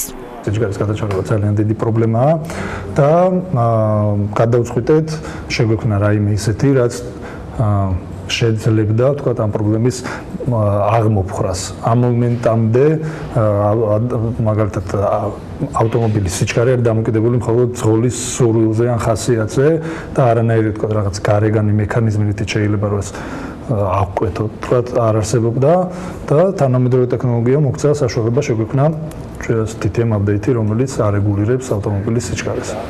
როგორც ამ პროექტის ერთ-ერთი ავტორი ვახტანგ გიაშვილი ჩვენთან საუბარში აცხადებს, ეს არის ავტომობილის სიჩქარის დინამიური რეგულირების მექანიზმი. TTM update-ი, რომელიც ავტომობილის სიჩქარეს მოცემულ ლიმიტზე გადაჭარბების შემთხვევაში ძღოლისგან დამოუკიდებლად ზღუდავს. საკმაოდ დიდი ხანია უკვე არსებობს სტანდარტული სიჩქარის ლიმიტერები, რომელიც არის სტატიური, რომელსაც თქვა პირობითად ერთ კონკრეტულ სიჩქარეზე დააყენებ, ბევრ ახალ მანქანას აქვს ეს და ამ სიჩქარეს არ აჭარბებს. განსხვავება ჩვენ შემთხვევაში არის ის, რომ ანუ ჩვენი ლიმიტერი არ არის რაღაც ერთ კონკრეტულ სიჩქარეზე გათვლილი, არის დინამიური და ადაპტირებას ახდენს კონკრეტულ გზაზე, რა მოცემული სიჩქარეს არის იმის მიხედვით. ინოვაციური მოწყობილობა, რომელიც GPS ტრეკერის დამატებითი ოფცია, ავტომობილის სალონში მონტაჟდება და GPS ტრეკერს უკავშირდება. ელექტროიმპულსის საშუალებით კი შემფრქვევ სისტემაში საწვავის მიწოდების სიხშირეს და ძრავში საწვავის წნევას არეგულირებს.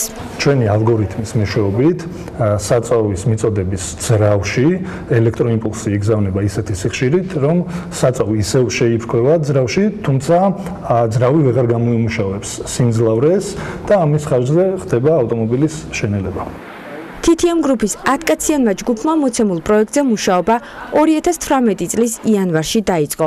სტარტაპ ფაქტორის სააქსელერაციო პროგრამის ფარგლებში TTM-ის გუნდს უფასოდ გადაეცა სამუშაო სივრცე, ჩაუტარდა ტრეინინგები და მენტორშიპი იდეის განვითარებისთვის. საბოლოო ჯამში უკვე მოხდა პროტოტიპის და პროდუქტის შემუშავება, რომელიც ძალიან დიდი მოწონება დაიმსახურა საერთაშორისო ბაზარზე, მიიპყრო ყურადღება გლობალური კომპანიების, რომელიც სთავაზობენ საავტომობილო ტრანსპორტისთვის სხვადასხვა ტიპის მოწყობილობებს, სხვადასხვა ფუნქციით და ყველამ ცალსახად აღნიშნა, რომ მსგავსი ტიპის ფუნქციის დამატება, რომელიც დაეხმარება მანქანას, არ მოახდინოს სიჩქარის გადაჭერბება და შეუნარჩუნოს ადამიანების სიცოცხლე, ძალიან საინტერესო და სასარგებლო იქნება. საქართველოს ალიანსი უსაფრთხო გზებისთვის გამგეობის თავმჯდომარის ეკა ლალიაშვილის აზრით, სიჩქარის გადაჭარბება ავტოსაგზაო შემთხვევების გამომწვევი ერთ-ერთი მთავარი ფაქტორია. იგი მიიჩნევს, რომ სიჩქარის გადაჭარბების შემზღუდავი მოწყობილობები უნდა დაინერგოს ისეთ საჯარო უწყებებში, ვისაც დიდი ავტოპარკი აქვს, თუმცა ასევე მნიშვნელოვანია კერძო ავტომობილის მფლობელებისთვისაც. გასახარია, რომ საქართველოში გვაქვს სტარტაპი, რომელიც ხელს უწყობს სიჩქარის შემაკავებელი შემზღუდავი მოწყობილობის შექმნას და პოპულარიზაციას. პოპულარიზაცია უნდა გაუკეთდეს იმ საკითხს, რომ თითოეულ ავტომობილში განსაკუთრებით ისეთ კომპანიებში იქნება თუ საჯარო უწყებებში, ვისაც დიდი ავტოპარკი აქვს და მუდმივად ვერ აკონტროლებს თავად უწყება თითოეულ მძღოლს, სიჩქარის შემაკავებელი მოწყობილობა იქნება გარანტი იმისა, რომ გადაჭარბება არ მოხდება. პირველი პროტოტიპის დატესტვა სხვადასხვა მარკის ავტომობილებზე მიმდინარეობს. ამიტომ გადავწყვიტეთ თავადაც დაგვეტესტა და გვენახა, როგორ მუშაობს ქართული სტარტაპი. მე მგონი უკეთესი იქნებოდა ამას პრაქტიკაზე თუ გამოვცდიდით და ჩვენ თვითონ დავტესტავდით ამ მოწყობილობას, უფრო კარგი აღსაქმედი იქნებოდა ჩვენი კი ბატონო, შეგვიძლია გადავინაცვლოთ ავტომობილში. ახლა უკვე შეგვიძლია რომ გამოვცადოთ ეს მოწყობილობა საველე პირობებში. შევეცდებით რომ გადავაჭარბოთ სიჩქარეს და ვნახავთ როგორ იმოქმედებს მოწყობილობა. ამ კონკრეტულ გზის მონაკვეთზე ახლა არის დაშვებული 60 კმ/სთ-ში. ავაჩქარებთ მანქანას და თავიდან ირთვება ხმოვანი სიგნალი. აი ახლა უკვე გვეუბნება რომ სიჩქარეს ვაჭარბებთ. ეს დრო არის სპეციალურად თქვა თან გასწრება რომ მოგვინდეს რაღაცა ამისათვის. შემდეგ ახლა გვიყენია 5 წამიან რეჟიმზე. აი ახლა უკვე დაიწყო შენელება. აი ბოლომდეც რომ დავაჭირო გაზს, რაც უფრო მეტად დავაჭერ გაზს, მით უფრო შენელდება. რამდენად უსაფრთხო მეთოდია და რა განასხვავებს ევროპაშიც არის მსგავსი ტიპის მექანიზმები დანერგილი, რა განსხვავება მათთან შედარებით და რა უპირატესობები აქვს თქვენს მექანიზმს? კი ბატონო, თავარი რაც არის ის რომ მანქანის შენელებას ვახდენთ ისე, რომ არანაირ ვთქვათ სახიფათო დეტალს მანქანისას არ ვეხებთ. TTM გრუპი მსოფლიოს ელექტრონული ინოვაციების გამოფენას ესწრებოდა, სადაც ქართული სტარტაპით დაინტერესება თითქმის ყველა წამყვანი ქვეყნის GPS ტრეკინგ კომპანიამ გამოხატა. ამ დროისთვის TTM გრუპი კომპანია არ უსნავთან გეგმავს თანამშრომლობას, რომლის საწარმომაც შესაძლოა TTM აპდეითი აწარმოოს. როგორც ხედავთ, ექსპერიმენტმა წარმატებით ჩაიარა და არ მოგვცა მოწყობილობამ საშუალება სიჩქარის გადაგვეჭარბებია და არ ვიცი ველოდებით აცი უკვე ბაზარზე შესვლას და ნახოთ რა გამოხმაურება მოყვება. ავტოსაგზაო შემთხვევების მხრივ ვითარება საგანგაშო არაზეთ საქსტატის მონაცემებიც მეტყველებს. 2018 წლის პირველ კვარტალში წინა წლის ანალოგიურ პერიოდთან შედარებით მდგომარეობა გაუარესდა და 1428 ავტოსაგზაო შემთხვევა დაფიქსირდა, რაც წინა წლის მაჩვენებელზე 96-ით მეტია. სულ ავტოავარიების შედეგად დაზარალებულთა რაოდენობამ 1986 დაზარალებული შეადგინა, დაღუპულთა რაოდენობამ კი 100 გადააჭარბა. ამინდის პროგნოზის სპონსორია SEU დეველოპმენტი.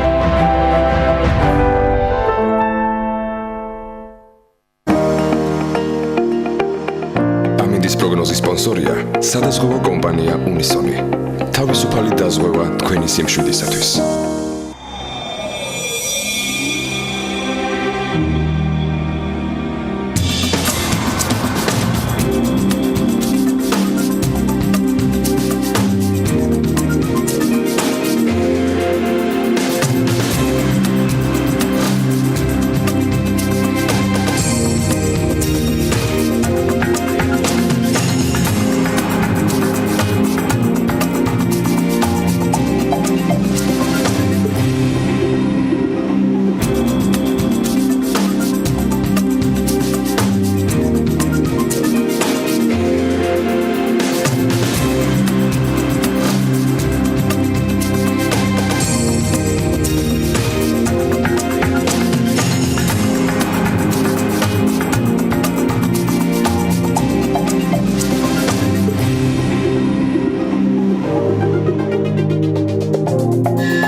ამინდის პროგნოზის სპონსორია SEU დეველოპმენტი.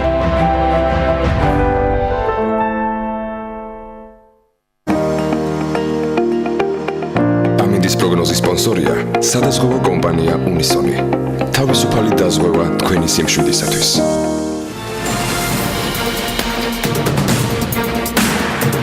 რამდენად არის განვითარებული საქართველოში რელიგიური ტურიზმი? ამაზე საქმიანი დილის ეთერში არაერთხელ ვისაუბრეთ, ისაუბრეს ექსპერტებმაც და ტურიზმის სფეროს წარმომადგენლებმაც. თუმცა საინტერესოა სასულიერო პირების მოსაზრებაც ამ ნაწილში, რატომ არ იყენებს საქართველოს პოტენციალს, რომ განავითაროს პილიგრიმობა, როგორც რელიგიური ტურიზმი და რას აკეთებს დარგის გასავითარებლად თავად საპატრიარქო. თემაზე მარიამ ადამია გააგრძელებს მუშაობას, ისახლად დეტალებს სტუმართან ერთად განიხილავს. მარიამ, კიდევ ერთხელ დილამშვიდობის. კიდევ ერთხელ ანა. მთავარი საუბრის თემა არის თუ რა უშლის ხელს საქართველოში რელიგიური ტურიზმის განვითარებას. ჩვენს ქვეყანაში ტურიზმი ერთ-ერთ პრიორიტეტულ დარგად არის აღიარებული, თუმცა აქაც არსებობს რამდენიმე საინტერესო მიმართულება სეგმენტი, რომლის შესახებაც საზოგადოება ნაკლებად არის ინფორმირებული ან ნაკლები ყურადღება ეთმობა. სწორედ მათ შორის არის რელიგიური ტურიზმი. სპეციალისტების აზრით ამ მხრივ ჩვენი ქვეყნის პოტენციალი საკმაოდ მაღალია. მართალია ისრაელს, საბერძნეთს ან თურქეთს ვერ შევედრებით, მაგრამ ამ ქვეყნებისაგან განსხვავებით საქართველოში არის ადგილები, რომლებიც განსაკუთრებით საინტერესოა მართლმადიდებლური სარწმუნოების წარმომადგენლებისათვის და არა მარტო ცხადია. ჯვართამაღლების ეკლესიის წინამძღვართან მამა თეოდორე გიგნაძესთან ერთად განვიხილავთ უფრო დეტალურად თუ რა უშლის ხელს საქართველოში რელიგიური ტურიზმის ზრდას და რამდენად გვაქვს პოტენციალი განავითაროთ პილიგრიმობა როგორც რელიგიური ტურიზმი და რას აკეთებს ამ მიმართულებით უკვე ეკლესია. დილამშვიდობისა, მადლობა თქვენი დროისთვის და გადაცემაში სტუმრობისთვის. დავიწყოთ მთავარი საკითხით, რამდენად აქვს საქართველოს პოტენციალი განავითაროს პილიგრიმობა როგორც რელიგიური ტურიზმი. მოგესალმებით. მე რა თქმა უნდა, ახლა როცა საუბარია ტურიზმზე და საქართველოს ამ მხრივ მთლიანად საქართველოს უნდა ფიქრობდეს ყველა ხელისუფლებაში თუ თქვა სხვადასხვა მიმართულებით ამ კუთხით საზრუნავია, იმიტომ რომ ჩვენთვის ეს ერთ-ერთი მნიშვნელოვანი დარგია ზოგადად და შესაბამისად რელიგიური ტურიზმი, როგორც თქვა, ჩვენ ასე ვფიქრობთ, ხო, გარკვეული ფინანსების შემოდინების წყარო, ხო? ახლა ამაში თავისთავად ცუდს ვერაფერს ვერ ვხედავ, იმიტომ რომ კარგი ბიზნესი ჩვენი სამშობლოსათვის აუცილებელია და თუ ამაში რაღაცნაირი ფორმით ჩვენ ეკლესია, ჩვენ სახელმწიფოს დავეხმარებით, ძალიან კარგია ეს. პოტენცია, რა თქმა უნდა, არსებობს. როგორ შეიძლება პოტენცია არ არსებობდეს, როცა ასეთი უდიდესი ტრადიციის მქონე ქრისტიანული ქვეყანა არის, ესეთი ქვეყნები ბევრი არ არის, თავისთავად ცხადია და ის ქვეყნები, რომელიც თქვენ ჩამოთვალეთ, იმათ რიგში შეიძლება იყოს საქართველოს, იმიტომ რომ ბიზანტიის გაქრისტიანებასთან ერთად გაქრისტიანდა საქართველოს, ასე შეიძლება ითქვას და უკვე პირველი საუკუნიდანაც კი აქ ქრისტიანული თემები იყო. როგორ შეიძლება რომ ეს არ იყოს საინტერესო მართლმადიდებლებისათვის და როგორც თქვენ მგზავნეთ, არა მარტო თავისთავად ცხადია. ოღონდ და რა თქმა უნდა ძალიან მნიშვნელოვანია ჩვენ ხშირად გვიყვარს ხოლმე ველოსიპედის თავიდან გამოგონება და ეს არ არის საჭირო, იმიტომ რომ ხანდახან უნდა დავიმტებლოთ თავი და სხვებისგან ვისწავლოთ და ჩვენ ვიცით ძალიან ბევრი მაგალითი სწორი და არასწორი, კარგი და ცუდი რელიგიური ტურიზმისა. ახლა კარგი და ცუდი, სწორი და არასწორს როცა ვამბობ, მე ამ შემთხვევაში არ გულისხმობ ბიზნესს. იმიტომ რომ მე ესე მგონია, რომ თუ ჩვენ თუ რელიგიურ ტურიზმზე ვისაუბრებთ, თუ ჩვენში რელიგიური ტურიზმი განვითარდება და თუ მას ექნება სწორი და კარგი ფორმები, სულიერი თვალსაზრისით, ეს არაფრის დიდებით ხელს არ შეუშლის ფინანსების მოზიდვასაც. აი ამის კლასიკური მაგალითი კარგი რელიგიური ტურიზმისა, სწორი რელიგიური ტურიზმისა, რომელიც არ უშლის ფინანსების მოზიდვასაც ხელს, არის ის ტურიზმი, რომელიც არის განვითარებული ამერიკაში, ერთ-ერთ უდიდეს და უმშვენიერეს და უბრწყინვალეს მონასტერში, რომელიც არის არიზონაში. ანტონ დიდის სახელობის მონასტერია. იქ ეს მონასტერი დაარსებულია დანარჩენ 18 თუ 19 მონასტერთან ერთად მე-20 საუკუნის დიდი მოღვაწის იოსებ ისიხასტის სულიერი შვილის მიერ, რომელიც დღეს ცოცხალია, დაახლოებით 90 წლამდეა ის, მამა ეფრემი არიზონელი, ესე იწოდება, იგი ჩავიდა ამერიკაში გარკვეული ობიექტური მიზეზების გამო და შემდგომში იქ ბერძნულმა დიასპორამ თხოვა და მოკლედ იქ მან დაარსა ეს მონასტერი. ეს მონასტერი წარმოიდგინეთ ათონის წმინდა მთის სიღრმე, სიფაქიზე, მისტიკა გადმოტანილი ამერიკაში გარკვეულწილად მორგებული ამერიკელებზე ცოტათი 8 წლის თვალსაზრისით მსახურებების ხანძრეობა შემცირებულია, მაგრამ ყველაფერი იგივეა, პლუს იქ ათონზე ხო მანდილოსნები ვერ შეებდიან ეს ტრადიცია და იქ მანდილოსნები ჩედიან, დანარჩენი ყველაფერი ათონურია და საინტერესო არის ის, რომ ეს მონასტერი არის უდაბნოში.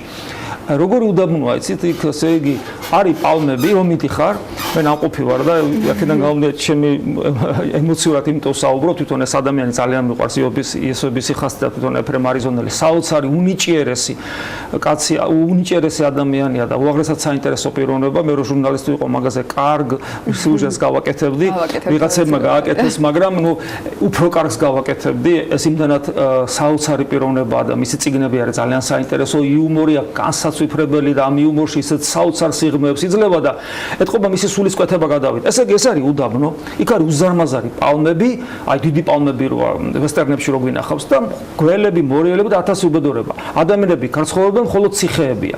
მიდიხარ და იქ ცხოვრება პრაქტიკულად შეუძლებელია. იქ წყალი იქნა მოპოვებული და შესაბამის ძალიან მიწისქვეშა მდინარეს მიადგნეს და ოაზისი გაკეთდა. ესე იგი, ვერ წარმოიდგენთ რა ხდება. ესე იგი, უდაბნოში მიდიხარ და მერე შედიხარ ამ ოაზისში. ამ ოაზისში გაშენებული არის ეს უმშვენიერესი, ულამაზესი მონასტერები, ჩანჩქერებით და შადრევნებით, უფრო სწორედ ასე შემდეგ, პლანტაციებით, ფორთოხლის და ასე. აი, იქ არის იმ რეგიონში არიზონასთან არის დიდი კანიონს რო უწოდებენ, აი ეს საოცარი ტალღოვანი რაღაც ეს არის იმ რეგიონში ტურიზმის თვალსაზრისით პირველ ადგილზეა დიდი კანიონი. მეორე ადგილზე არის ეს მონასტერი. მე ვარ ამის მომსწრე. ესე იგი ავტობუსი, მანქანაზე დაუსრულებელი პროცესი, მოდიან და არა მარტო მართლმადიდებლები. არამედ ესე იგი უამრავი ადამიანი მოდის უბრალოდ ტურისტული თვალსაზრისითაც, რომ ეს მონასტერი ნახონ. ეხლა და ანუ შესაბამისად იქ ეს რა თქმა უნდა კარგია ტურიზმის განვითარებისათვის. ეხლა რატომ არის ეს კარგი და სწორი? იმიტომ არის კარგი და სწორი, რომ როგორც კი ადამიანი მოხვდება, იმ წამსვე იმ განწყობაში აქცევენ, რა განწყობაც შეიძლება იყოს ათონის ტიპის მონასტერში. იმ განწყობაში აქცევენ.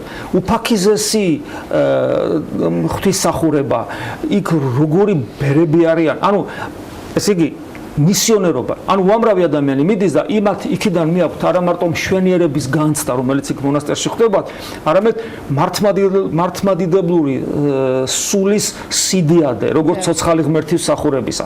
ანუ ორი კურდღელია დაჭერილი ერთდროულად. ტურიზმი განვითარებულია, იმიტომ რომ უმშვენიერესად არის გაკეთებული და საოცრად და პლუს მისიონერული თვალსაზრისით ისინი მისიონერობენ, მოკლედ ყოველი ჩამსვლელი ადამიანი, იქიდან გამოსული ადამიანი ვერასოდეს ვერ იტყვის, რომ მართლმადიდებლობა ან ცუდია, ან ბნელია, ან ჩამორჩენილობა ეს არის, სიცოცხლე დუღს და გადმოდის თავის შვენიერებით, სილამაზი და რასთავალია სწორესულიერად მაცხოვრებელი ბერების ხიარულებით, ახსავსე და გულანთებული თვალებით. აი ეს არის. აი ამ ტიპის მონასტერები, ამ ტიპის ადგილები ეს არის იდეალური შემთხვევა, როგორ შეიძლება გაკეთდეს ჩვენ გვეშლის ხელს რომ განმავითაროთ რელიგიური ტურიზმი ქვეყანაში. ჩვენ პრობლემა მარტო კი არა გვაქვს, ჩვენ პრობლემა ყველა მიმართულები გვაქვს, ეხლა მე მგონი ფეხბურთზე საუბრობთ. ფეხბურთის პრობლემა გვაქვს. ჩვენ პრობლემა ყველა მიმართულებით გვაქვს, მათ შორის ამაშიც. ანუ ეს არ არის რაღაც განსაკუთრებული რამ, ამ შემთხვევაში უნიკალური პრობლემის თვალსაზრისით ყველგან გვაქვს პრობლემა და თუ მაინც დავაკონკრეტებთ